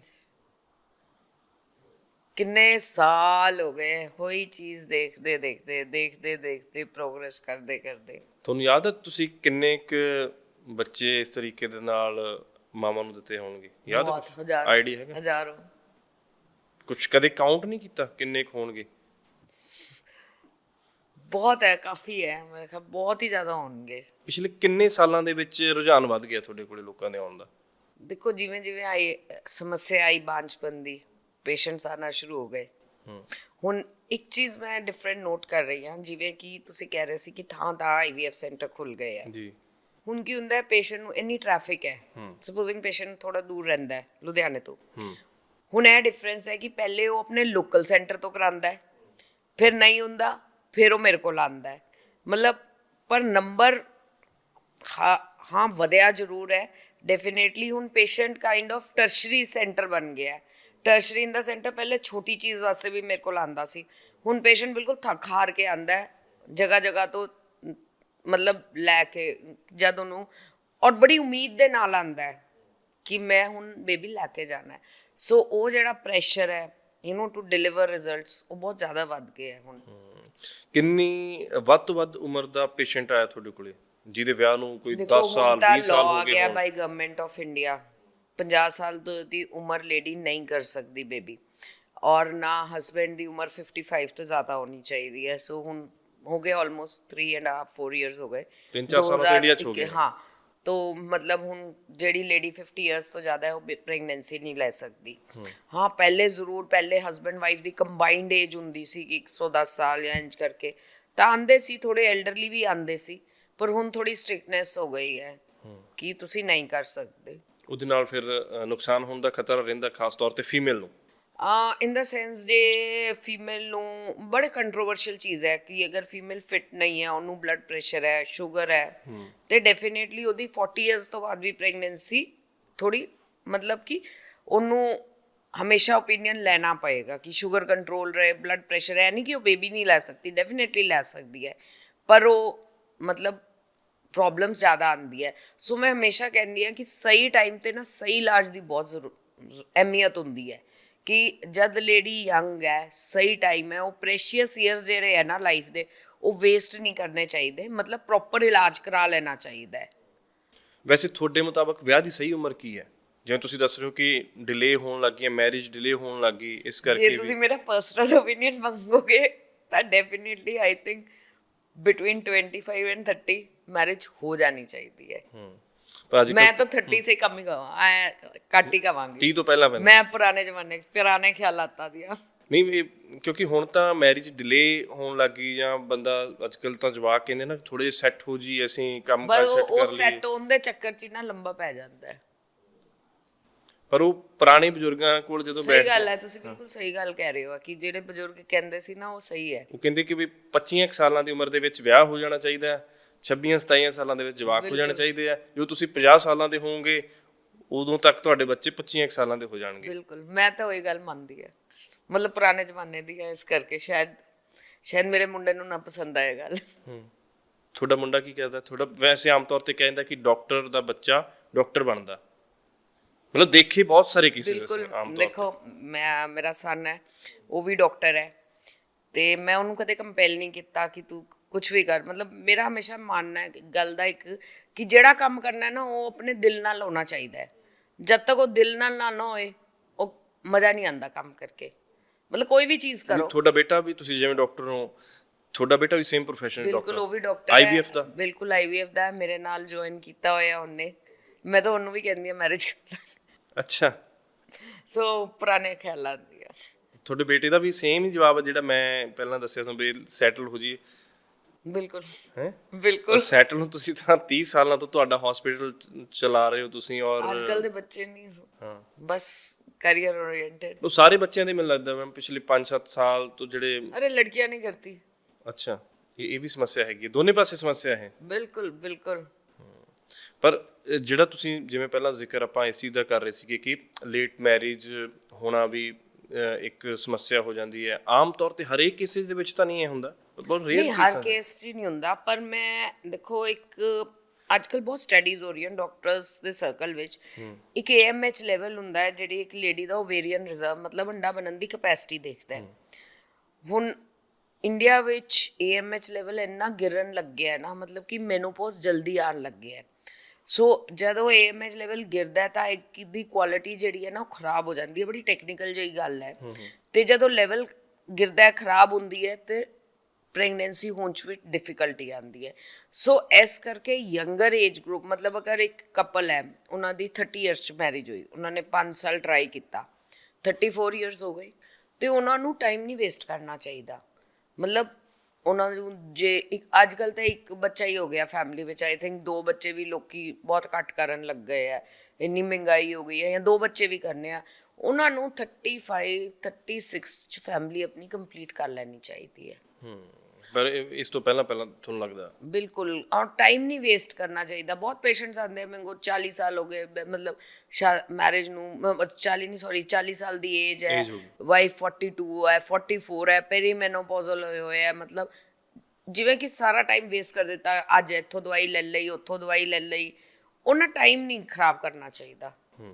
ਪਰ ਜਿਹੜੇ ਕੇਸਿਸ ਦੇ ਵਿੱਚ ਜਿਵੇਂ ਤੁਹਾਡੇ ਕੋਲੇ ਕੋਈ ਆਉਂਦਾ, ਮੰਨ ਲਓ ਕਿਸੇ ਦੇ IVF ਦੇ ਥਰੂ ਇੱਕ ਬੇਬੀ ਹੋ ਗਿਆ, ਇੱਕ ਬੱਚਾ ਹੋ ਗਿਆ, ਉਸ ਤੋਂ ਬਾਅਦ ਫਿਰ ਜਿਵੇਂ ਸਾਡੇ ਪਹਿਲਾਂ ਲੋਕਾਂ ਦੇ ਹੁੰਦਾ ਸੀ ਕਿ 2 ਬੱਚੇ ਹੋਣੇ ਚਾਹੀਦੇ ਆ, ਉਸ ਤਰ੍ਹਾਂ ਲੋਕ ਟਰਾਈ ਕਰਦੇ ਆ, ਜਾਂ IVF ਦੇ ਥਰੂ ਲੋਕ ਕਹਿੰਦੇ ਇੱਕ ਬੱਚਾ ਹੋ ਗਿਆ ਸਫੀਸ਼ੀਐਂਟ ਕਰਦਾ ਹੈ। ਜੇ ਤਾਂ IVF ਕਈ ਵਾਰ ਨਾ ਪੇਸ਼ੈਂਟ ਦੇ ਜਦ ਇੱਕ ਬੇਬੀ ਹੋ ਜਾਂਦਾ ਹੈ, ਜਿਹੜਾ ਸਟ੍ਰੈਸ ਲੈਵਲ ਹੈ ਨਾ ਬਹੁਤ ਘੱਟ ਹੋ ਜਾਂਦਾ ਹੈ। ਇਹ ਪ੍ਰੂਵਨ ਫੈਕਟਰ ਹੈ ਕਿ ਜਿੰਨਾ ਸਟ੍ਰੈਸ ਰਹੇਗਾ ਉਨੀ ਪ੍ਰੈਗਨੈਂਸੀ ਨਹੀਂ ਹੋਏਗੀ, ਕਿਉਂਕਿ ਬੋਡੀ ਵਿੱਚ ਕੋਰਟੀਸੋਲ, ਨੈਗੇਟਿਵ ਹਾਰਮੋਨਸ ਜ਼ਿਆਦਾ ਆ ਜਾਂਦੇ, ਉਹ ਪ੍ਰੈਗਨੈਂਸੀ ਨਹੀਂ ਹੋਣ ਦਿੰਦੇ। ਅੱਜ ਕੱਲ੍ਹ ਤਾਂ ਹਰ ਬੰਦੇ ਤੇ ਸਟ੍ਰੈਸ ਹਾਵੀ ਹੋ ਰਿਹਾ, ਫਿਰ ਤਾਂ ਹਰ ਬੰਦੇ ਨੂੰ ਦਿੱਕਤ ਹੈ, ਬਹੁਤ ਜ਼ਿਆਦਾ ਸਟ੍ਰੈਸ ਹੈ ਮਤਲਬ। ਤੇ ਈਵਨ IVF ਦੇ ਪੇਸ਼ੈਂਟਸ ਵਿੱਚ ਹੁਣ ਤਾਂ ਸਪੈਸ਼ਲ ਕਾਉਂਸਲਰ, ਸਪੈਸ਼ਲ ਮਤਲਬ ਪੇਸ਼ੈਂਟ ਨੂੰ ਨਾ ਡੀ-ਸਟ੍ਰੈਸ ਹੋਣਾ ਬਹੁਤ ਜ਼ਰੂਰੀ ਹੈ ਕਿਸੇ ਵੀ ਚੀਜ਼ ਵਾਸਤੇ। ਤੇ ਹਾਂ, ਆਪਾਂ ਗੱਲ ਕਰ ਰਹੇ ਸੀ ਕਿ ਉਹ ਸੈਕਿੰਡ ਬੇਬੀ ਜਦ ਹੈ, ਜੇ ਤਾਂ ਉਹਨਾਂ ਦੀ ਕੋਈ ਇੰਡੀਕੇਸ਼ਨ ਹੈ ਜਿਵੇਂ ਕਿ ਟਿਊਬਸ ਬੰਦ ਹੈ, ਕੱਢੀਆਂ ਹੋਈਆਂ, ਜਾਂ ਹਸਬੈਂਡ ਵਿੱਚ ਪ੍ਰੋਬਲਮ ਹੈ, ਤਾਂ ਡੈਫੀਨੇਟਲੀ ਸੈਕਿੰਡ ਬੇਬੀ ਵਾਸਤੇ ਉਹਨਾਂ ਨੂੰ ਲੈਣਾ ਪਏਗਾ। ਪਰ ਕਈ ਵਾਰ 50% ਪੇਸ਼ੈਂਟਸ ਵੈਸੇ ਵੀ ਪ੍ਰੈਗਨੈਂਟ ਹੋ ਜਾਂਦੇ ਆ ਨੋਰਮਲੀ ਵੀ। ਜਦੋਂ ਸਟ੍ਰੈਸ ਲੈਵਲ ਹੁੰਦਾ ਹੈ ਨਾ, ਤਾਂ ਲੇਟ ਕਈ ਵਾਰ ਮੇਰੇ ਕੋਲ ਪੇਸ਼ੈਂਟਸ ਆਉਂਦੇ ਆ, ਸਾਡੇ ਪੀਰੀਅਡਸ ਮਿਸ ਹੋ ਗਏ and they are actually pregnant. ਜਿਹੜਾ ਇੱਕ ਵਾਰ ਬੱਚਾ ਲੈ ਜਾਏ, ਫਿਰ ਉਹਨਾਂ ਨੂੰ ਟੈਨਸ਼ਨ ਹੋ ਜਾਂਦੀ ਹੈ ਕਿ ਪਤਾ ਨਹੀਂ ਕੀ ਹੋ ਗਿਆ, ਬੰਦ ਹੋ ਗਿਆ, and they turn out to be pregnant. ਯਾਨੀ ਇਹੋ ਜਿਹੇ ਕੇਸਿਸ ਹੈਗੇ ਆ ਕਿ ਪਹਿਲਾ ਬੱਚਾ IVF ਦੇ ਥਰੂ ਹੋਇਆ, ਉਸ ਤੋਂ ਬਾਅਦ ਸੈਕਿੰਡ ਬੱਚੇ ਨਾਰਮਲ ਹੋ ਜਾਂਦੇ। ਬਿਲਕੁਲ ਬਿਲਕੁਲ ਹੈਗੇ ਵੈਸੇ ਇਹੋ ਜਿਹੇ ਬਿਲਕੁਲ ਕੇਸਿਸ। ਪ੍ਰੂਵਨ ਸਟੱਡੀਜ਼ ਹੈ। ਤੁਹਾਡਾ ਬੇਟਾ ਵੀ ਇਸੇ ਸੇਮ ਪ੍ਰੋਫੈਸ਼ਨ ਦੇ ਵਿੱਚ, ਸੇਮ ਫੀਲਡ ਦੇ ਵਿੱਚ ਹੈ, ਉਹ ਕੀ ਸੋਚ ਕੇ ਤੁਹਾਡੀ ਜਰਨੀ ਵੱਲ ਦੇਖ ਕੇ, ਕਿ ਜਾਂ ਕੇਸਿਸ ਬਹੁਤ ਜ਼ਿਆਦਾ ਵੱਧ ਰਹੇ ਆ ਇਸ ਕਰਕੇ ਤੁਹਾਨੂੰ ਸਪੋਰਟ ਕਰਨ ਦੇ ਲਈ ਨਾਲ ਆ ਗਏ? ਮੈਂ ਤਾਂ ਕਹਿੰਦੀ ਹਾਂ ਕਿ ਮਤਲਬ ਉਹ ਦੇਖਦਾ ਹੈ ਕਿ ਉਹਨੂੰ, ਮੈਂ ਵੀ ਤੁਸੀਂ ਉਹਨੂੰ ਵੀ ਪੁੱਛਿਓ, ਪਰ ਜਿਹੜਾ ਮੈਨੂੰ ਲੱਗਦਾ ਕਿ ਉਹਨੂੰ ਲੱਗਦਾ ਕਿ ਜਦ ਤੱਕ ਪ੍ਰੋਫੈਸ਼ਨਲ ਸੈਟਿਸਫੈਕਸ਼ਨ ਹੁੰਦੀ ਹੈ, ਮਤਲਬ ਮੈਨੂੰ ਜਦ ਕੰਮ, ਮੈਂ ਟਾਇਰਡ ਨਹੀਂ ਹੁੰਦੀ ਕੰਮ ਕਰਕੇ, ਪ੍ਰੋਫੈਸ਼ਨਲ ਸੈਟਿਸਫੈਕਸ਼ਨ ਤੇ ਜਿਹੜੀ ਚੀਜ਼ ਅੱਛੀ ਲੱਗਦੀ ਹੈ ਉਹ ਕਰਨੀ ਹੈ, ਤੇ ਉਹਦੇ ਵਿੱਚ ਹਮੇਸ਼ਾ ਸਕਸੈਸ ਮਿਲਦਾ ਹੈ। ਪ੍ਰੋਬਬਲੀ ਆਈ ਥਿੰਕ ਉਹਨੂੰ ਵੀ ਲੱਗਿਆ ਕਿ ਹਾਂ ਠੀਕ ਹੈ, ਮਤਲਬ ਡਿਫਰੈਂਟ ਕੰਮ ਹੈ, ਹਾਰਡ ਵਰਕਿੰਗ ਹੈ, ਬਹੁਤ ਡਿਮਾਂਡਿੰਗ ਕੰਮ ਹੈ, ਪਰ ਫਿਰ ਐਂਡ ਰਿਜ਼ਲਟ ਜਦ ਪੇਸ਼ੈਂਟ ਦੇ ਨਾ ਫੇਸ ਤੇ ਖੁਸ਼ੀ ਦੇਖਦੇ ਆ ਆਪਾਂ, ਉਹ ਅਨਮੋਲ ਹੁੰਦੀ ਹੈ, ਉਹਦੇ ਕੋਈ ਮੁੱਲ ਨਹੀਂ ਹੁੰਦਾ। ਡਿਸਅਪਾਇੰਟਡ ਵੀ ਹੁੰਦੇ ਰਹੇ ਹੋਣਗੇ ਜਦੋਂ ਕਈ ਵਾਰ ਫੇਲਿਅਰ ਹੋ ਜਾਂਦਾ, ਜਦੋਂ ਸਕਸੈਸ ਨਹੀਂ ਹੋ ਪਾਉਂਦਾ? ਬਿਲਕੁਲ, ਬਹੁਤ ਡਿਸਅਪਾਇੰਟਮੈਂਟ ਪੇਸ਼ੈਂਟ ਕੋ, ਉਹਨਾਂ ਨੂੰ ਕਾਉਂਸਲ ਕਰਨਾ। ਦੇਖੋ ਪ੍ਰੋਬਲਮ ਸਭ ਨੂੰ ਹੁੰਦੀ ਹੈ, ਜਦ ਆਪਾਂ ਹਸਪੀਟਲ 'ਚ ਬੈਠਦੇ ਆ, ਠੀਕ ਹੈ ਨਾ, ਮੈਨੂੰ ਆਪਣੀ ਕੋਈ ਪ੍ਰੋਬਲਮ ਹੈ, ਕੋਈ ਵੀ ਹੈ, ਪਰ ਜਦ ਪੇਸ਼ੈਂਟ ਨਾਲ ਬੈਠਦੇ ਨਾ, ਸਾਰੀ ਪ੍ਰੋਬਲਮਸ ਭੁੱਲ ਜਾਂਦੇ ਆ। ਉਹਨਾਂ ਦੀ ਪ੍ਰੋਬਲਮ ਸੁਣ ਕੇ ਉਹਨਾਂ ਨੂੰ ਕਾਉਂਸਲ ਕਰਨਾ, ਹਿੰਮਤ ਦੇਣੀ, ਇਹ ਵੀ ਬਹੁਤ ਸਟ੍ਰੈਸਫੁਲ ਹੁੰਦਾ ਹੈ। ਜਿਵੇਂ ਲੋਕੀ ਕਹਿੰਦੇ IVF ਬੜੀ ਗਲੈਮਰਸ ਹੈ, ਮਤਲਬ ਕਿ 9 to 5 ਕੰਮ ਕਰੋ, ਕੋਈ ਐਮਰਜੈਂਸੀ ਨਹੀਂ, ਕੋਈ ਕੁਛ ਨਹੀਂ। ਬਹੁਤ ਸਾਰੇ ਡਾਕਟਰਸ ਕਹਿੰਦੇ ਆ, ਇਹੋ ਜਿਹੀ ਗੱਲ ਨਹੀਂ ਹੈ। ਮਤਲਬ ਜਦ ਤੁਸੀਂ ਪ੍ਰੈਕਟਿਸ ਕਰਦੇ ਹੋ IVF, ਬਹੁਤ ਇਮੋਸ਼ਨਲੀ ਡਰੇਨਿੰਗ ਹੁੰਦਾ ਹੈ। ਮਤਲਬ ਪੇਸ਼ੈਂਟ ਨਾਲ ਤੁਹਾਡਾ ਇੱਕ ਕਨੈਕਸ਼ਨ ਬਣ ਜਾਂਦਾ ਹੈ, ਤੇ ਉਹ ਜਦ ਤੱਕ ਕਨੈਕਸ਼ਨ ਨਹੀਂ ਬਣ ਪਾਏਗਾ ਨਾ, ਰਿਜ਼ਲਟ ਨਹੀਂ ਆਉਂਦਾ। ਇੱਕ ਕਨੈਕਸ਼ਨ ਬਿਲਡ ਹੋ ਜਾਂਦਾ ਹੈ ਜਾਂ ਕਰਨਾ ਪੈਂਦਾ, ਆਈ ਦੋਨਾਂ ਨੂੰ ਹੀ ਥਿੰਕ ਕਰਨਾ ਪੈਂਦਾ। ਜਦ ਤੁਸੀਂ ਆਪਣੇ ਪ੍ਰੋਫੈਸ਼ਨ ਨੂੰ ਲਾਈਕ ਕਰੋ ਤਾਂ ਤੁਸੀਂ ਖੁਸ਼ ਹੋ ਕੰਮ ਕਰਕੇ ਤਾਂ ਡੈਫੀਨਿਟਲੀ ਹੁੰਦਾ ਹੈ। ਪਰ ਆਮ ਤੌਰ ਤੇ ਬਹੁਤ ਸਾਰੀਆਂ ਧਾਰਨਾਵਾਂ ਆਈਵੀਐਫ ਨੂੰ ਲੈ ਕੇ ਹੈ ਇਸ ਤਰ੍ਹਾਂ ਦੀਆਂ, ਖਾਸ ਤੌਰ ਤੇ ਪਿੰਡਾਂ ਦੇ ਵਿੱਚ ਲੋਕ ਇਹ ਕਹਿੰਦੇ ਕਿ ਜੀ ਇਹ ਪਤਾ ਨਹੀਂ ਬੱਚਾ ਕਿਸ ਦਾ ਇਹ, ਔਰ ਐਕਸੈਪਟ ਕਰ ਲੈਂਦੇ ਆ ਲੋਕ ਈਜ਼ੀਲੀ ਜਾਂ ਆਈ ਥਿੰਕ ਅੱਜ ਕੱਲ ਤਾਂ ਹੋ ਗਿਆ ਹੈ। ਪਹਿਲਾਂ ਸ਼ੁਰੂ ਦੇ ਵਿੱਚ ਕਿਉਂਕਿ ਇਸ ਤਰ੍ਹਾਂ ਲੋਕ ਨਹੀਂ, ਐਕਸੈਪਟ ਕਰ ਲੈਂਦੇ ਪਿੰਡਾਂ ਸੀ। ਵਿੱਚ ਮੈਂ ਤੁਹਾਨੂੰ ਦੱਸਦੀ ਆ, ਮੇਰੇ ਕੋਲ ਜੈਸੇ ਪੇਸ਼ੈਂਟ ਹੁਣ ਸੈਲਫ ਰੈਫਰਲ ਆਂਦਾ, ਇੱਕ ਪੇਸ਼ੈਂਟ ਦੇ ਬੱਚਾ ਹੋਇਆ, ਉਹ ਬਹੁਤ ਖੁਸ਼ ਹੋਇਆ, ਉਹਨਾਂ ਨੇ ਦੱਸਿਆ। ਥੋੜਾ ਸ਼ਹਿਰ ਦੇ ਲੋਕੀ ਲੁਕਾਉਂਦੇ ਆ, ਸਪੈਸ਼ਲੀ ਲੁਧਿਆਣਾ ਵਾਲੇ ਜਾਂ ਜਿਨ੍ਹਾਂ ਨੂੰ ਰਿਸ਼ਤੇਦਾਰੀ ਬਹੁਤ ਜ਼ਿਆਦਾ ਨਹੀਂ ਦੱਸਣਾ ਚਾਹੁੰਦੇ, ਪਰ ਅੱਜ ਕੱਲ ਆਈ ਥਿੰਕ ਇੰਨਾ ਨਹੀਂ ਹੈ। ਮੈਨੂੰ ਹੁਣ ਬਿਲਕੁਲ ਡਿਫਰੈਂਟ ਹੋ ਗਿਆ ਹੈ, ਬਲਕਿ ਉਹਨਾਂ ਨੂੰ ਖੁਸ਼ੀ ਹੁੰਦੀ ਹੈ ਕਿ ਬੇਬੀ ਹੋਇਆ। ਜਿਸ ਤਰੀਕੇ ਨਾਲ ਇਸ ਐਵੇਂ ਆਮ ਤੌਰ ਤੇ ਲੋਕ ਤਾਂ ਨਹੀਂ ਸੋਚਦੇ ਕਿ ਜੀ ਪਤਾ ਨਹੀਂ ਕਿਸ ਦਾ ਸਪਰਮ ਕਿਸ ਦਾ ਬੇਬੀ ਨਹੀਂ, ਹੈ। ਆਈ ਥਿੰਕ ਆ ਪੇਸ਼ੈਂਟ ਨੂੰ ਹੁਣ ਕਾਫੀ ਸਮਝ ਆ ਗਿਆ ਕਿ ਜਦ ਆਪਾਂ ਆਈਵੀਐਫ ਕਰਦੇ ਆ, ਜਿਹੜਾ ਕੰਮ ਕੁਦਰਤ ਨਹੀਂ ਕਰ ਪਾ ਰਹੀ, ਉਹਨਾਂ ਦੀ ਨੈਚੁਰਲ ਪ੍ਰੈਗਨੈਂਸੀ ਨਹੀਂ ਹੋ ਪਾ ਰਹੀ, ਉਹ ਮਸ਼ੀਨਾਂ ਤੇ ਆਈਵੀਐਫ ਨੇ ਕਰਨਾ ਹੈ। It's as simple as that. ਮੈਂ ਤਾਂ ਪੇਸ਼ੈਂਟਸ ਨੂੰ ਵੀ ਕਹਿੰਦੀ ਆ ਕਿ, ਔਰ ਜਦ ਪੇਸ਼ੈਂਟ ਮਤਲਬ ਪਤਾ ਹੀ ਲੱਗ ਜਾਂਦਾ ਹੈ ਪੇਸ਼ੈਂਟ ਨੂੰ, ਬਹੁਤ ਸਾਰੇ ਵਹਿਮ ਫੈਲੇ ਹੋਏ ਹੈ ਕਿ ਇਹੋ ਜਿਹਾ ਨਹੀਂ ਹੁੰਦਾ। ਤੁਹਾਡੇ ਕੋਲੇ ਕੀ ਫੀਡਬੈਕ ਆਉਂਦਾ, ਨੈਗੇਟਿਵ ਫੀਡਬੈਕ ਕੀ ਆਉਂਦਾ ਤੁਹਾਡੇ ਕੋਲੇ ਆਈਵੀਐਫ ਦੇ ਬਾਰੇ? ਨੈਗੇਟਿਵ ਫੀਡਬੈਕ ਇੰਝ ਤਾਂ ਕੁਛ ਨਹੀਂ ਹੈ, ਮਤਲਬ ਮੈਨੂੰ ਸਮਝ ਨਹੀਂ ਆਇਆ ਤੁਸੀਂ। ਨਹੀਂ, ਜਿਹੜੀ ਚੀਜ਼ ਦੇ ਬਾਰੇ ਆਮ ਤੌਰ ਤੇ ਕੀ ਆਈਵੀਐਫ ਦੇ ਬਾਰੇ ਨੈਗੇਟਿਵਿਟੀ ਜਾਂ ਲੋਕ ਤੁਹਾਡੇ ਹਾਂ, ਕੋਲੇ ਪਹੁੰਚੇ ਨੈਗੇਟਿਵਿਟੀ ਸਪੈਸ਼ਲੀ ਹੁੰਦਾ ਹੈ ਪੇਸ਼ੈਂਟ ਨੂੰ। ਇੱਕ ਅੱਜ ਕੱਲ ਬਹੁਤ ਬੜਾ ਕੁਐਸਚਨ ਹੈ ਕਿ ਸਾਨੂੰ ਬੈੱਡ ਰੈਸਟ ਕਿੰਨਾ ਕਰਨਾ ਪਏਗਾ, ਸਾਡੀ ਪ੍ਰੈਗਨੈਂਸੀ ਨੋਰਮਲ ਪ੍ਰੈਗਨੈਂਸੀ ਤੋਂ ਕਿਵੇਂ ਡਿਫਰੈਂਟ ਹੋਏਗੀ। ਸੋ ਇੱਕ ਐਸ਼ੋਰੈਂਸ ਦੇਣੀ ਪੇਸ਼ੈਂਟ ਨੂੰ। ਮੈਂ ਕਹਿੰਦੀ ਹਾਂ ਇਟਸ ਪ੍ਰੈਗਨੈਂਸੀ ਬਿਲਕੁਲ ਨੈਚੁਰਲ ਪ੍ਰੋਸੈਸ ਹੈ, ਬੱਚਾ ਤੁਹਾਡੇ ਅੰਦਰ ਗਰੋ ਕਰ ਰਿਹਾ ਹੈ। ਹੁਣ ਅਗਰ ਤੁਸੀਂ ਬਹੁਤ ਕੋਈ ਚੀਜ਼ ਮੰਨਤ ਮੰਗ ਕੇ ਲਈ ਹੈ, ਤੁਸੀਂ ਉਹਦਾ ਖਿਆਲ ਰੱਖੋਗੇ ਕਿ ਨਹੀਂ? ਬਿਲਕੁਲ। ਤੁਸੀਂ ਕਹੋਗੇ ਹਾਏ ਹਾਏ, ਮਤਲਬ ਇੱਕ ਲੇਡੀ ਹੈ ਉਹ ਚਲਦੇ ਫਿਰਦੇ ਹੀ ਮਤਲਬ ਉਹਨੂੰ ਕੋਈ ਹੈ ਨਹੀਂ, ਉਹਨੂੰ ਪਤਾ ਉਹਦੇ ਬੱਚਾ ਹੋ ਜਾਣਾ ਹੈ, ਠੀਕ ਹੈ। ਇੱਕ ਹੈ ਉਹ ਫਿਰ ਹਰ ਇੱਕ ਕਦਮ ਵੀ ਲਏਗੀ ਤਾਂ ਸੋਚੇਗੀ ਮੈਂ ਕਰ ਲਿਆ ਠੀਕ, ਕੋਈ ਪ੍ਰੋਬਲਮ ਤਾਂ ਨਹੀਂ ਹੋਏਗੀ ਬੱਚੇ ਨੂੰ। ਸੋ ਇਹ ਡਿਫਰੈਂਸ ਹੈ ਸਿਰਫ, ਬਾਕੀ ਆਈਵੀਐਫ ਪ੍ਰੈਗਨੈਂਸੀ ਦੂਜੀ ਪ੍ਰੈਗਨੈਂਸੀ ਬਿਲਕੁਲ ਨਾਰਮਲ ਹੁੰਦੀ ਹੈ। ਨਹੀਂ, ਲੋਕ ਤੁਹਾਡੇ ਕੋਲੇ ਕੁਐਰੀਜ਼ ਤਾਂ ਕਰਦੇ ਹੋਣਗੇ ਇਸ ਤਰ੍ਹਾਂ ਦੀ ਬਿਲਕੁਲ, ਕਿ ਬਹੁਤ ਕੀ ਕੁਐਰੀਜ਼ ਖਾਸ ਤੌਰ ਤੇ ਕਰਦੇ ਕੁਐਰੀ ਆ, ਕਰਦੇ ਬਹੁਤ ਵੀ ਐ ਜ਼ਿਆਦਾ, ਨਾ ਕਿ ਹੋਵੇ। ਮੇਰੀ ਹੈਲਥ ਤਾਂ ਨਹੀਂ ਖਰਾਬ ਹੋ ਜਾਏਗੀ। ਲੇਡੀ ਪੁੱਛਦੀ ਹੈ ਮੇਰੀ ਸਿਹਤ ਤਾਂ ਨਹੀਂ ਖਰਾਬ ਹੋ ਜਾਏਗੀ, ਮੇਰਾ ਸਰੀਰ ਤਾਂ ਨਹੀਂ ਫੁੱਲ ਜਾਊਗਾ, ਮੈਨੂੰ ਟੀਕੇ ਲੱਗਣਗੇ, ਕੋਈ ਮੇਰੇ ਤੇ ਉੱਤੇ ਨੁਕਸਾਨ ਨਾ ਹੋਏ, ਮੈਨੂੰ ਕੰਮਕਾਜ ਸਪੈਸ਼ਲੀ ਜਿਹੜੇ ਪਿੰਡਾਂ ਦੇ ਹੈ, ਜਿਹੜੇ ਡੰਗਰ ਪਸ਼ੂ ਦਾ ਕੰਮ ਕਰਦੇ ਆ, ਕਿ ਮੈਂ ਹੁਣ ਘਰੇ ਕੌਣ ਦੇਖੇਗਾ, ਘਰ ਪੇਰੈਂਟਸ ਓਲਡ ਹੈ ਉਹਨਾਂ ਨੂੰ ਕੌਣ ਦੇਖੇਗਾ। ਸੋ ਇਹੋ ਜਿਹੇ ਕੁਐਸਚਨਸ ਬਹੁਤ ਆਉਂਦੇ ਆ ਪੇਸ਼ੈਂਟਸ। ਕੋਸਟਲੀ ਕਿੰਨਾ ਕੁ ਹੁੰਦਾ ਆਈਵੀਐਫ? ਕਿਉਂਕਿ ਜੇ ਕਿਸੇ ਨੇ ਆਈਵੀਐਫ ਦੇ ਥਰੂ ਬੱਚਾ ਲੈਣਾ, ਬੇਬੀ ਪੈਦਾ ਕਰਨਾ, ਤਾਂ ਕੀ ਹਰ ਮਿਡਲ ਕਲਾਸ ਵੀ ਅਫੋਰਡ ਕਰ ਸਕਦਾ? ਕਿੰਨਾ ਖਰਚਾ ਹੁੰਦਾ? ਹਰ ਬੰਦੇ ਦੇ ਜ਼ਿਹਨ 'ਚ ਮੇਰੇ ਖਿਆਲ ਇਹ ਸਵਾਲ ਹੁੰਦਾ ਹੋਊਗਾ। ਬਿਲਕੁਲ, ਕਿਉਂਕਿ ਸਾਨੂੰ ਜਦ ਵੀ ਕੋਈ ਕੁਐਰੀ ਆਉਂਦੀ ਹੈ, ਪੇਸ਼ੈਂਟ ਹਮੇਸ਼ਾ ਕਾਸਟ ਪੁੱਛਦਾ ਹੈ। ਡੈਫੀਨੇਟਲੀ ਕਾਸਟਲੀ ਪ੍ਰੋਸੀਜਰ ਹੈ, ਇਹਦੇ ਵਿੱਚ ਜਿਹੜੇ ਇੰਜੈਕਸ਼ਨਸ ਲੱਗਦੇ ਆ ਉਹ ਵੀ ਕਾਸਟਲੀ ਹੈ। ਪਰ ਮੈਂ ਪੇਸ਼ੈਂਟਸ ਨੂੰ ਇੱਕ ਗੱਲ ਕਹਿੰਦੀ ਹਾਂ ਕਿ ਮਤਲਬ ਅਸੀਂ ਹਮੇਸ਼ਾ ਫਾਈਨੈਂਸ਼ਲੀ ਹੈਲਪ ਕਰਨ ਵਾਸਤੇ ਉਹਨਾਂ ਦੀ ਬੈਠੇ ਆ। ਦੂਸਰਾ ਇੱਕ ਹੋਰ ਗੱਲ ਹੈ ਕਿ ਜਿਹੜਾ ਪੇਸ਼ੈਂਟ ਹੈ ਅਗਰ ਉਹ 7 ਸਾਲਾਂ ਤੋਂ ਇਲਾਜ ਕਰਾ ਰਿਹਾ ਬਾਹਰ, ਉਨੇ ਦੀ ਦਾ ਜਿੰਨੇ ਦਾ ਆਈਵੀਐਫ ਹੁੰਦਾ ਹੈ, ਠੀਕ ਹੈ ਨਾ, ਉਨੇ ਦੀ ਤਾਂ ਉਹ ਦਵਾਈ ਉਹ ਖਾ ਜਾਂਦਾ ਹੈ ਤੇ ਹੱਥ ਪੱਲੇ ਫਿਰ ਵੀ ਕੁਝ ਨਹੀਂ ਪੈਂਦਾ। ਦੂਜਾ ਇੰਸਟਾਲਮੈਂਟਸ ਹੈ। ਅੱਜ ਕੱਲ੍ਹ ਕੁਝ ਇੰਸ਼ੋਰੈਂਸ ਕੰਪਨੀਆਂ ਨੇ ਸ਼ਾਇਦ ਕਲੇਮ ਵੀ ਦੇਣਾ ਸ਼ੁਰੂ ਕੀਤਾ ਹੈ, ਕਿਉਂਕਿ ਕਾਫੀ ਮੁੱਦਾ ਉੱਠਦਾ ਹੈ ਕਿ ਇੰਸ਼ੋਰੈਂਸ ਆਈਵੀਐਫ ਦਾ ਕਲੇਮ ਨਹੀਂ ਦਿੰਦੀ। ਸੋ ਅਸੀਂ ਉਹ ਵੀ ਐਡਵਾਂਟੇਜ ਦਿੰਦੇ ਹਾਂ ਪੇਸ਼ੈਂਟ ਨੂੰ, ਪੇਸ਼ੈਂਟ ਹੌਲੀ ਹੌਲੀ ਵੀ ਕਰਾ ਸਕਦਾ ਹੈ। ਦੂਜਾ ਸਾਡੇ ਕੋਲ ਜਿਹੜਾ ਐਮਬਰੀਓ ਫਰੀਜ਼ਿੰਗ ਟੈਕਨੀਕਸ ਹੈ, ਐਗ ਫਰੀਜ਼ਿੰਗ ਟੈਕਨੀਕਸ ਹੈ, ਉਹਦੇ ਵਿੱਚ ਜਿਹੜੀ ਸੈਕਿੰਡ ਸਾਈਕਲ ਦੀ ਕਾਸਟ ਹੈ ਬਿਲਕੁਲ ਘੱਟ ਜਾਂਦੀ ਹੈ। ਮੇਰੇ ਕੋਲ ਬਹੁਤ ਸਾਰੇ ਪੇਸ਼ੈਂਟ ਪੁੱਛਦੇ ਕਿ ਤੁਹਾਡਾ ਪੈਕੇਜ ਕੀ ਹੈ। ਬਹੁਤ ਮਤਲਬ ਕਾਮਨ ਕੁਐਸਚਨ ਹੋ ਗਿਆ, ਕਿਉਂਕਿ ਹੁਣ ਇੰਨੇ ਆਈਵੀਐਫ ਸੈਂਟਰਸ ਖੁੱਲ ਗਿਆ। ਮੈਂ ਹਮੇਸ਼ਾ ਪੇਸ਼ੈਂਟ ਨੂੰ ਕਹਿੰਦੀ ਹਾਂ ਕੀ ਪੈਕੇਜ? ਮੇਰਾ ਤਾਂ ਹੈ ਕਿ ਮੈਂ ਪਹਿਲੇ ਸਾਈਕਲ 'ਚ ਹੀ ਕਰਦਾ। ਫਿਰ ਉਹਨਾਂ ਨੂੰ ਹੁੰਦਾ ਕਿ ਅਸੀਂ ਸੁਣਿਆ ਪਹਿਲੇ ਸਾਈਕਲ 'ਚ ਪ੍ਰੈਗਨੈਂਸੀ ਨਹੀਂ ਹੁੰਦੀ। ਮੈਂ ਕਿਹਾ ਕਿਉਂ ਨਹੀਂ ਹੋ ਸਕਦੀ? ਮਤਲਬ ਮੇਰਾ ਹੁੰਦਾ ਕਿ ਜਦ ਵੀ ਤੁਸੀਂ ਕਿਸੇ ਦਾ ਕੰਮ ਕਰ ਰਹੇ ਹੋ ਬੈਸਟ ਹੀ ਕਰੋ। ਪੈਕੇਜ ਆਮ ਤੌਰ ਤੇ ਤੁਹਾਨੂੰ ਵੀ ਲੋਕ ਐ ਪੁੱਛਦੇ ਆ, ਕਿਉਂਕਿ ਆਮ ਤੌਰ ਤੇ ਇਮੀਗ੍ਰੇਸ਼ਨ ਵਾਲੇ ਹੁੰਦੇ ਆ, ਉਹ ਜਾ ਕੇ ਓਪੀਨੀਅਨ ਲੈ ਕੇ ਆਉਂਦਾ ਹੈ। ਮੈਂ ਵਰਡ ਨਾ ਪੇਸ਼ੈਂਟਸ ਤੋਂ ਹੀ ਸੁਣਿਆ ਕਿ ਤੁਹਾਡਾ ਪੈਕੇਜ ਕੀ ਹੈ। ਮਤਲਬ ਮੈਨੂੰ ਫਸਟ ਟਾਈਮ ਜਦ ਮੈਂ ਵਰਡ ਸੁਣਿਆ ਲਗਭਗ 2 ਸਾਲ ਪਹਿਲਾਂ, ਮੈਨੂੰ ਇੱਕ ਗੱਲ ਹੀ ਨਹੀਂ ਸਮਝ ਮੈਂ ਪੇਸ਼ੈਂਟ ਨੂੰ ਕਿ ਇਸ ਚੀਜ਼ ਦਾ ਪੈਕੇਜ ਮਤਲਬ ਕੀ ਪੁੱਛ ਰਹੇ ਹੋ। 1-2 ਪੇਸ਼ੈਂਟ ਤੋਂ ਸੁਣਿਆ ਜਾਂ ਬਹੁਤ ਸਾਰੇ ਪੇਸ਼ੈਂਟ ਤੋਂ ਸੁਣਿਆ? ਪੇਸ਼ੈਂਟਸ ਗੱਲ ਕਰਦੇ ਆ ਇਸ ਦੇ ਬਾਰੇ, ਕਿਉਂਕਿ ਹਰ ਸੈਂਟਰਸ ਦੇ ਆਈ ਥਿੰਕ ਡਿਫਰੈਂਟ ਹੈ। ਤੇ ਜਦ ਪੇਸ਼ੈਂਟ ਜਾਂਦਾ ਹੈ ਕੰਸਲਟੇਸ਼ਨ ਵਾਸਤੇ, ਉਹਨਾਂ ਨੂੰ ਉਹ ਵੀ ਡਾਕਟਰ ਡਿਸਾਈਡ ਕਰਦੇ ਹੈ ਨਾ ਕਿ ਕਿਹੜੇ ਡਾਕਟਰ ਵਿੱਚ ਉਹ ਫੇਥ ਕਰ ਸਕਦੇ ਹੈ। ਮਤਲਬ ਇਹ ਤਾਂ ਨਹੀਂ ਕਿ ਕੋਈ ਬਾਹਰੋਂ ਆ ਕੇ ਕਰਕੇ ਚਲਾ ਗਿਆ, ਪੇਸ਼ੈਂਟ ਨੂੰ ਕੋਈ ਮਿਲੇ ਹੀ ਨਾ। ਕਿੰਨੇ ਸੈਂਟਰ ਖੁੱਲੇ ਆ, ਕਿੰਨੇ ਬੰਦ ਹੋ ਗਏ ਆ। ਪੇਸ਼ੈਂਟ ਕਹਿੰਦੇ ਜੀ ਅਸੀਂ ਤਾਂ ਦੁਬਾਰਾ ਗਏ, ਉੱਥੇ ਸੈਂਟਰ ਹੀ ਨਹੀਂ ਸੀ, ਡਾਕਟਰ ਹੀ ਨਹੀਂ ਮਿਲਿਆ ਸਾਨੂੰ। ਇਸ ਦੇ ਬਾਰੇ ਦੱਸ ਸਕਦੇ ਹੋ ਤੁਸੀਂ ਖੁੱਲ੍ਹ ਕੇ, ਜੇ ਦੱਸਣਾ ਚਾਹੋ ਤਾਂ, ਕਿ ਸਪਰਮ ਦੀ ਪ੍ਰਕਿਰਿਆ ਕਿਸ ਤਰੀਕੇ ਨਾਲ ਹੁੰਦੀ ਹੈ? ਜਾਂ ਆਮ ਤੌਰ ਤੇ ਹੁਣ ਤਾਂ ਅਸੀਂ ਸੋਸ਼ਲ ਮੀਡੀਆ ਦਾ ਜਦੋਂ ਦਾ ਯੁੱਗ ਆਇਆ, ਸੋਸ਼ਲ ਮੀਡੀਆ 'ਤੇ ਬਹੁਤ ਸਾਰੀਆਂ ਐਡਵਰਟੀਜ਼ਮੈਂਟ ਇਹੋ ਜਿਹੀਆਂ ਵੀ ਆਉਂਦੀਆਂ, ਜੇ ਕੋਈ ਸਪਰਮ ਦੇਣਾ ਚਾਹਵੇ ਤਾਂ ਜੀ ਇੰਨੇ ਪੈਸੇ, ਇਸ ਤਰੀਕੇ ਨਾਲ ਕੋਈ ਸਪਰਮ। ਨਾ ਮੇਰਾ ਖਿਆਲ ਮੂਵੀਜ਼ ਨੇ ਇਹਨੂੰ ਇੰਨਾ ਗਲੋਰੀਫਾਈ ਕਰ ਦਿੱਤਾ ਹੈ ਨਾ, ਹੁਣ ਤਾਂ ਲਾਅ ਆ ਗਿਆ ਹੈ। ਹੁਣ IVF ਸੈਂਟਰ ਨਹੀਂ, ART ਬੈਂਕਸ ਹੁੰਦੇ ਆ ਜਿਹੜਾ ਇਹ ਪ੍ਰੋਸੀਜਰ ਕਰਦੇ ਆ। IVF ਸੈਂਟਰ ਵਿੱਚ ਨਹੀਂ ਹੁੰਦਾ, ਜਿਹੜੀ sperm donation, freezing and all that is, ਉਹ ਬੜਾ ਗਲੋਰੀਫਾਈ ਕਰ ਦਿੱਤਾ ਕਈ ਮੂਵੀਜ਼ ਨੇ। ਨਹੀਂ, ਸਪਰਮ ਮਤਲਬ ਕੋਈ ਡੋਨੇਟ ਕਰਨਾ ਚਾਹੇ, ਨਹੀਂ ਕੋਈ ਪੇਡ ਨਹੀਂ ਹੁੰਦਾ, ਇਹ ਵੋਲੰਟਰੀ ਹੁੰਦਾ ਹੈ।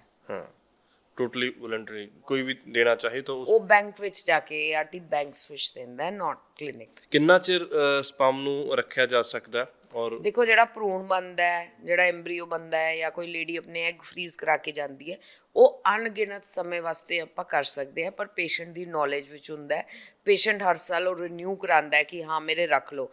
ਮੰਨ ਲਓ ਹੁਣ ਇੱਕ ਪੇਸ਼ੈਂਟ, ਮੇਰਾ ਕਈ ਪੇਸ਼ੈਂਟਸ ਹੈ ਜਿਹੜਾ ਫਰਸਟ ਬੇਬੀ ਲੈ ਗਏ, ਪ੍ਰੈਗਨੈਂਟ ਹੋ ਗਏ, ਫਰਸਟ ਸਾਈਕਲ ਵਿੱਚ ਕੁੜੀ ਹੋਇਆ, ਮੁੰਡਾ ਹੋਇਆ, ਉਹਨਾਂ ਦੇ ਭਰੂਣ ਬੱਚੇ ਹੋਏ ਆ।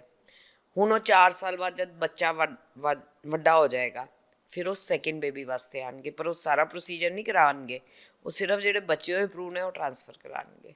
ਇਹ ਥੋੜਾ, ਇਹ ਵੈਸੇ ਤਾਂ ਮੈਨੂੰ ਲੱਗਦਾ ਟੈਕਨੀਕਲ ਹੋਊਗਾ ਪੂਰਾ ਪ੍ਰੋਸੈਸ। ਤੁਸੀਂ ਸਮਝਾ ਸਕਦੇ ਹੋ ਕੈਮਰੇ ਤੇ ਕਿਵੇਂ ਹੁੰਦਾ, ਜਾਂ ਨਹੀਂ ਪੋਸੀਬਲ ਨਹੀਂ ਹੈ? ਬਹੁਤ ਟੈਕਨੀਕਲ ਹੈ, ਬਹੁਤ ਟੈਕਨੀਕਲ ਹੈ, ਮਤਲਬ ਕਿਉਂਕਿ ਬਹੁਤ ਸਾਰੇ ਲੋਕ, ਚਲੋ ਅੱਜ ਕੱਲ ਸੋਸ਼ਲ ਮੀਡੀਆ ਦਾ ਜ਼ਮਾਨਾ I think social media the positive effect ਹੈ ਕਿ ਬਹੁਤ ਅਵੇਅਰਨੈਸ ਫੈਲ ਗਈ।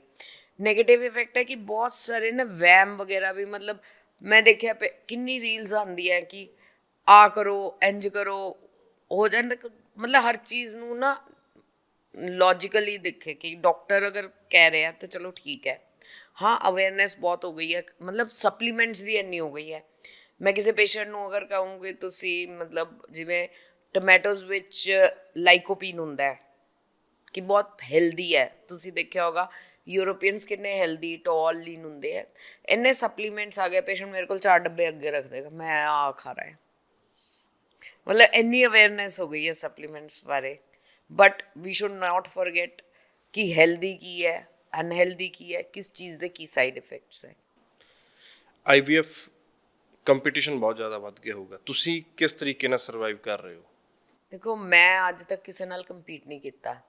ਮੈਂ ਹਮੇਸ਼ਾ ਆਪਣੇ ਨਾਲ ਕੰਪੀਟ ਕਰਦੀ ਆ ਕਿ ਮੈਂ ਹੋਰ ਐਕਸਟਰਾ ਕੀ ਕਰ ਸਕਦੀ ਆ, ਕਿੰਨਾ ਅੱਗੇ ਜਾ ਸਕਦੀ ਆ। I am never competed with anybody, I compete with myself. ਮੇਰਾ ਕੰਪੀਟੀਸ਼ਨ ਆਪਣੇ ਨਾਲ ਹੈ ਕਿ ਮੈਂ ਕਿਵੇਂ ਹੋਰ, ਮਤਲਬ ਪੇਸ਼ੈਂਟਸ ਦੀ ਕਿਵੇਂ ਹੈਲਪ ਕਰ ਸਕਦੀ ਆ, ਕੀ ਇਕਵਿਪਮੈਂਟ ਇੱਥੇ ਲਾ ਸਕਦੀ ਆ, ਕਿੰਨੇ ਰਿਜ਼ਲਟਸ ਦੇ ਸਕਦੀ ਆ, ਕਿੰਨੀ ਸਟੱਡੀਜ਼ ਪਬਲਿਸ਼ ਕਰ ਸਕਦੀ ਆ, ਮਤਲਬ ਉਹਨਾਂ ਨੂੰ ਕਿੰਨਾ ਕੁ ਬੈਸਟ ਦੇ ਸਕਦੀ ਆ। ਇਹ ਟੈਕਨੀਕ ਮੈਨੂੰ ਦੱਸੋ, ਜਦੋਂ 30 ਸਾਲ ਪਹਿਲਾਂ, ਮੈਂ ਵਾਰ-ਵਾਰ ਇਸ ਚੀਜ਼ ਦਾ ਇਸ ਕਰਕੇ ਕਹਿ ਰਿਹਾ ਕਿ ਉਸ ਤੋਂ ਬਾਅਦ ਟੈਕਨੀਕ ਵੀ ਬਹੁਤ ਬਦਲੀ ਹੋਊਗੀ। 30 ਸਾਲ ਪਹਿਲਾਂ ਜਦੋਂ ਤੁਸੀਂ ਟ੍ਰੇਨਿੰਗ ਲਈ ਹੋਊਗੀ, ਜਦੋਂ ਤੁਸੀਂ ਇਹ ਸਾਰੀਆਂ ਚੀਜ਼ਾਂ ਦੇਖੀਆਂ, ਉਸ ਤੋਂ ਬਾਅਦ ਹੁਣ 30 ਸਾਲਾਂ ਬਾਅਦ ਤੁਹਾਡੇ ਬੇਟੇ ਨੇ ਤੁਹਾਨੂੰ ਜੁਆਇਨ ਕੀਤਾ, ਤਾਂ ਕਿੰਨੀ ਕੁ ਟੈਕਨੀਕ ਉਹ ਬਦਲੀ ਹੋਈ ਮਹਿਸੂਸ ਕਰਦੇ ਆ? ਬਹੁਤ ਬਦਲ ਗਿਆ। ਦੇਖੋ, ਜਾਂ ਤੁਸੀਂ ਆਪਦੇ ਬੇਟੇ ਨੂੰ ਦੇਖਦੇ ਹੋਵੋਗੇ ਕੰਮਕਾਜ ਕਰਦੇ ਆ, ਤਾਂ ਕਿੰਨਾ ਕੁ ਬਦਲਾਅ ਆ ਗਿਆ IVF ਦੇ ਵਿੱਚ 30 ਸਾਲਾਂ 'ਚ? ਬਹੁਤ ਬਦਲਾਅ ਆ ਗਿਆ। ਪਹਿਲੇ ਇੱਕ ਪਲੇਨ IVF ਸੀ, ਹੁਣ ਐਡਵਾਂਸਡ IVF ਆ ਗਿਆ। ICSI, IMSI, laser hatching, blastocyst culture, embryo monitoring, ਮਤਲਬ ਹਰ ਚੀਜ਼ ਇੰਨੀ ਵੱਧ ਗਈ। ਛੋਟੀ ਛੋਟੀ ਚੀਜ਼ ਨਾ, ਜਿਵੇਂ ਪਿਪੇਟ ਹੁੰਦੀ ਸੀ, ਮੈਨੂੰ ਅੱਜ ਤੱਕ ਯਾਦ ਹੈ, ਆਪਾਂ ਇੰਜ ਕਰਕੇ ਨਾ ਬੰਸਨ ਬਰਨਰ ਤੇ ਉਹਨੂੰ ਬਣਾਉਂਦੇ ਸੀ। ਮੀਡੀਆ ਪੈਕਟਾ ਵਿੱਚ ਆਉਂਦਾ ਸੀ IVF ਦਾ, ਫਿਰ ਉਹਦੇ ਨਾਲ RO ਫਿਲਟਰ ਨਾਲ ਕਰਕੇ। ਹੁਣ ਸਭ ਕੁਝ ਰੈਡੀਮੇਡ ਆਉਂਦਾ ਹੈ, ਮਤਲਬ ਬੰਦਾ ਬਾਹਰ ਹੀ ਹੈ, ਆਪਾਂ ਬਾਹਰੋਂ ਆਰਡਰ ਦਿੰਦੇ ਹਾਂ, ਪਰ ਉਹ ਰੈਡੀਮੇਡ ਆ ਜਾਂਦਾ ਹੈ। ਬਹੁਤ ਐਡਵਾਂਸਮੈਂਟਸ ਆ ਗਈ। ਹੁਣ IVF ਦਾ ਸਿਰਫ ਆ ਮਤਲਬ ਨਹੀਂ ਹੈ ਕਿ ਐਗ ਦਾ ਸਪਰਮ ਦਾ ਮਿਲਨ ਕਰੋ ਟਿਊਬ ਵਿੱਚ ਤੇ ਬੱਚਾ ਬਣਾ ਦਿਓ, ਉਹ ਨਹੀਂ। ਹੁਣ ICSI ਹੈ, ਮਤਲਬ ਹਰ ਪੇਸ਼ੈਂਟ ਵਾਸਤੇ ਉਹ ਬੈਨੀਫਿਸ਼ੀਅਲ ਹੈ। ਟੀਸਾ ਹੈ, ਜਿਨ੍ਹਾਂ ਦੇ ਨਿਲ ਸਪਰਮਸ ਹੈ, ਪਹਿਲੇ ਉਹਨਾਂ ਨੂੰ ਕਹਿੰਦੇ ਸੀ ਗੋਦ ਲੈ ਲਓ, ਬੈਂਕ ਤੋਂ ਬੱਚਾ ਕਰਾ ਲਓ, ਹੁਣ ਉਹ ਆਪਣਾ ਵੀ ਲੈ ਸਕਦੇ ਆ।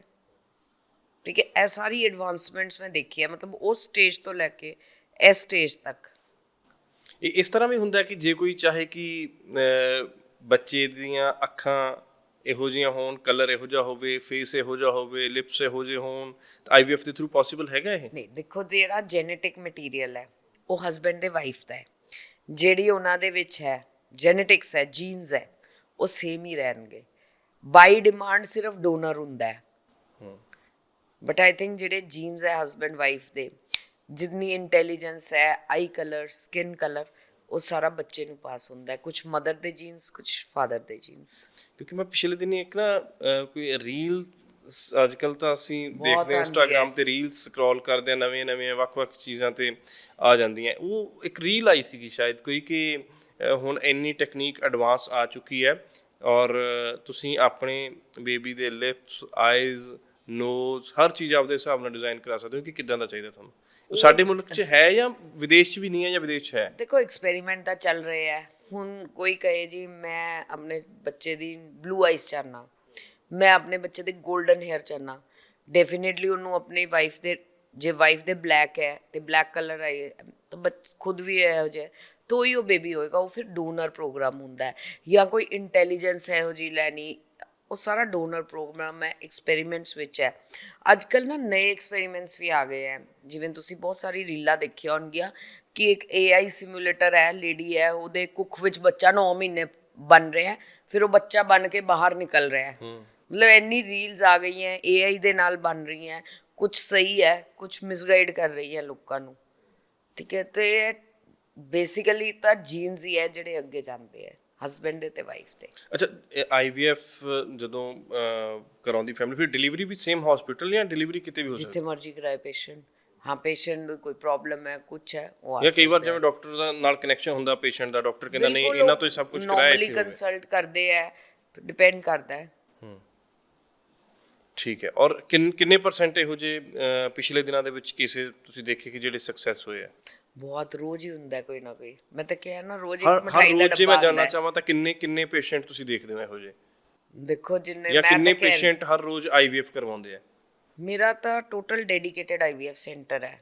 ਮੈਂ ਰੂਟੀਨ ਆਬਸਟੈਟਿਕਸ ਤੇ ਗਾਇਨੀ ਨਹੀਂ ਕਰਦੀ, ਕਿਉਂਕਿ ਅਗਰ ਮੈਂ ਉਹ ਕਰਾਂਗੀ ਫਿਰ ਮੈਂ ਆਪਣੀ ਜਿਹੜੀ ਮੇਰੀ ਮੇਨ ਚੀਜ਼ ਹੈ ਉਹਦੇ ਤੋਂ ਡੇਵੀਏਟ ਹੋ ਜਾਵਾਂਗੀ।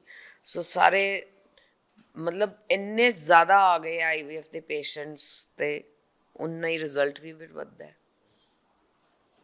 ਪਿਛਲੇ ਦਿਨਾਂ ਦੇ ਵਿੱਚ ਕੋਈ ਇਹੋ ਜਿਹਾ ਕੇਸ ਯਾਦ ਹੈ ਤੁਹਾਨੂੰ ਜਿਹੜਾ ਤੁਹਾਨੂੰ ਕੋਈ ਕੰਪਲਿਕੇਟਡ ਲੱਗਿਆ ਹੋਵੇ, ਜਾਂ ਤੁਹਾਨੂੰ ਲੱਗਿਆ ਕਿ ਨਹੀਂ ਇਹ ਤਾਂ ਉਮਰ ਇਹ ਚੀਜ਼ ਯਾਦ ਰਹਿਣੀ ਹੈ? ਬਿਲਕੁਲ, ਬਹੁਤ ਕੰਪਲਿਕੇਟਡ। ਮੈਂ ਤਾਂ ਕਿਹਾ, ਮੇਰਾ ਹੁਣ ਨਾ ਇੱਕ ਟਰਸ਼ਰੀ ਸੈਂਟਰ ਬਣ ਗਿਆ। ਪੇਸ਼ੈਂਟ ਕਹਿੰਦਾ ਜੀ ਮੇਰੀ ਲਾਈਨਿੰਗ ਨਹੀਂ ਠੀਕ ਬਣ ਰਹੀ, ਮੇਰੇ ਉੱਥੇ ਭਰੂਣ ਨਹੀਂ ਠੀਕ ਬਣੇ। ਇਟ ਇਜ਼ ਅ ਚੈਲੰਜ ਕਿ ਤੁਸੀਂ ਕਿਵੇਂ ਕਰਨਾ ਹੈ।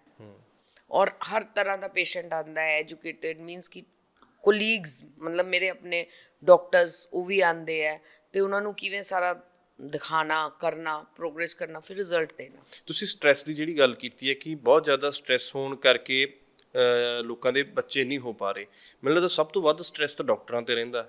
ਡਾਕਟਰ ਵੀ ਆਈਵੀਐਫ ਕਰਾਉਂਦੇ ਆ? ਹਰ ਇੱਕ ਦੇਖੋ, ਸਟ੍ਰੈਸ ਲੈਣ ਦੀ ਨਾ ਕਪੈਸਿਟੀ ਹੁੰਦੀ ਹੈ। ਕੋਈ ਲੈ ਸਕਦਾ, ਕੋਈ ਨਹੀਂ ਲੈ ਸਕਦਾ, ਕੋਈ ਟੈਨਸ਼ਨ ਲੈ ਜਾਂਦਾ ਹੈ।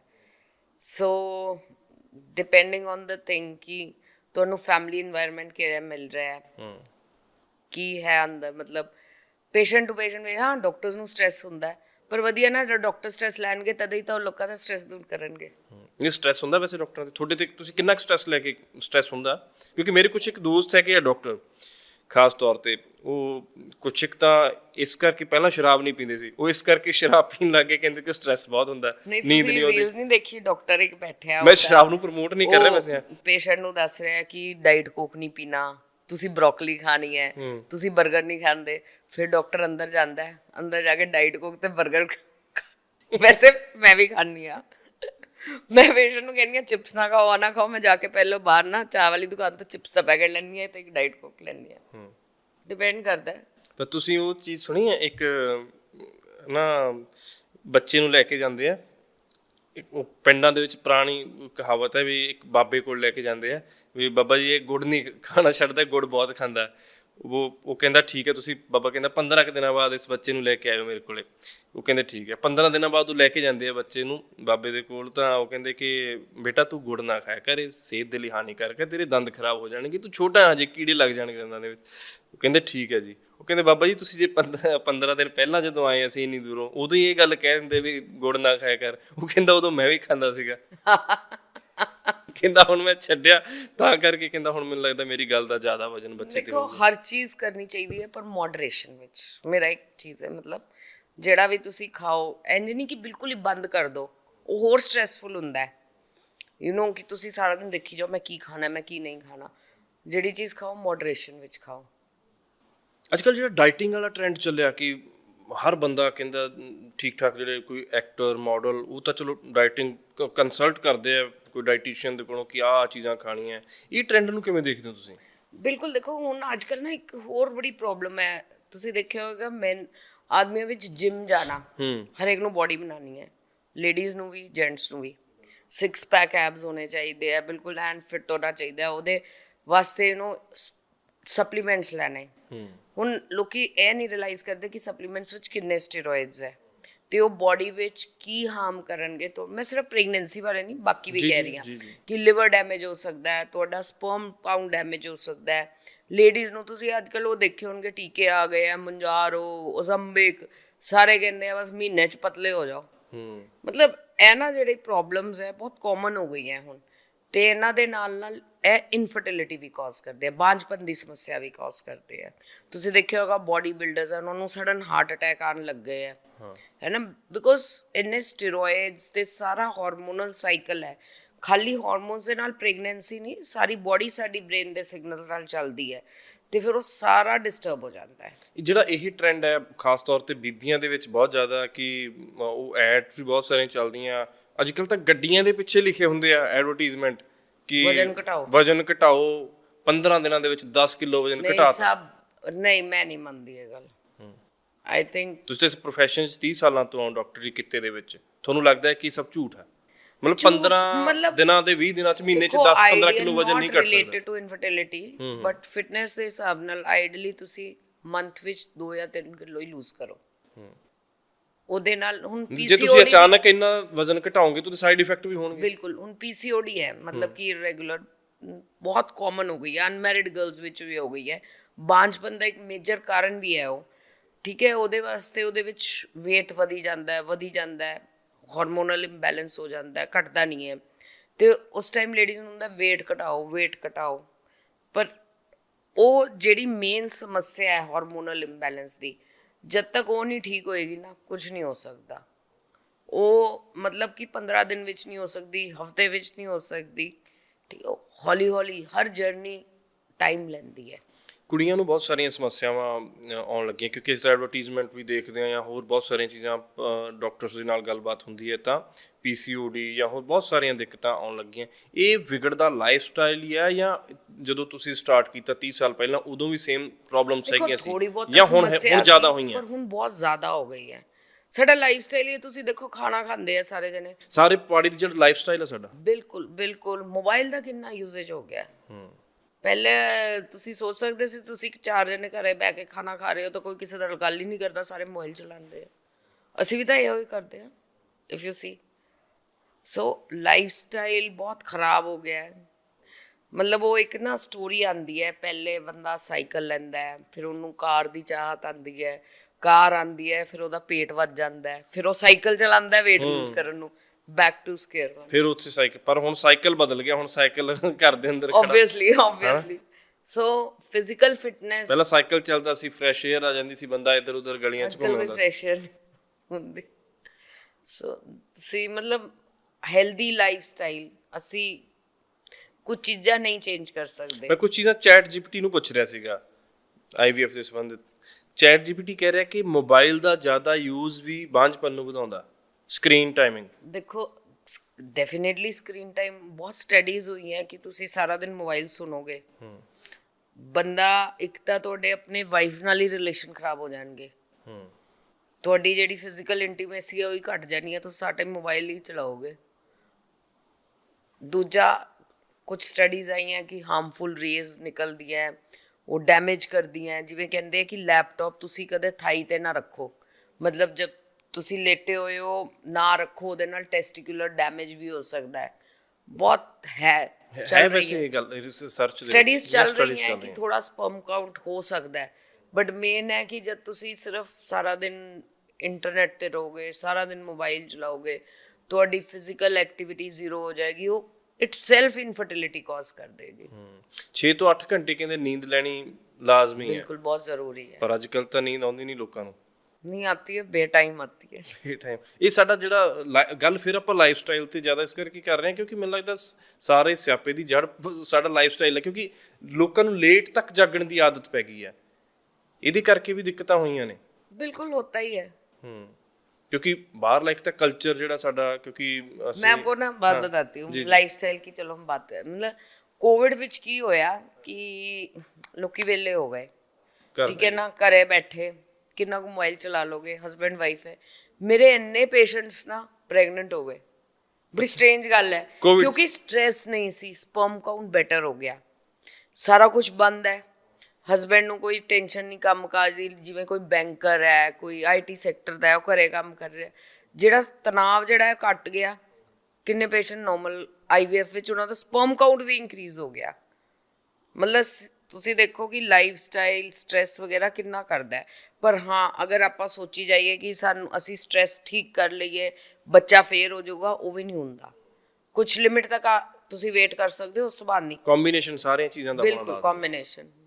ਕੋਈ ਹੋਰ ਸਲਾਹ ਕੀ ਦੇਣਾ ਚਾਹੁੰਦੇ ਹੋ, ਕੁਝ ਕਹਿਣਾ ਚਾਹੁੰਦੇ ਹੋ ਸਾਡੇ ਦਰਸ਼ਕਾਂ ਨੂੰ? ਹਾਂ ਬਿਲਕੁਲ, ਦੇਖੋ ਕਿ ਕੋਈ ਵੀ ਜਿਹੜਾ ਬਾਂਝਪਨ ਦਾ ਜੋੜਾ ਹੈ, ਬੇਔਲਾਦ ਜੋੜਾ ਹੈ, ਉਹਨੂੰ ਕਦੇ ਹਤਾਸ਼ ਨਹੀਂ ਹੋਣਾ ਚਾਹੀਦਾ, ਉਮੀਦ ਨਹੀਂ ਛੱਡਣੀ ਚਾਹੀਦੀ। ਉਮੀਦ ਤੇ ਦੁਨੀਆ ਕਾਇਮ ਹੈ।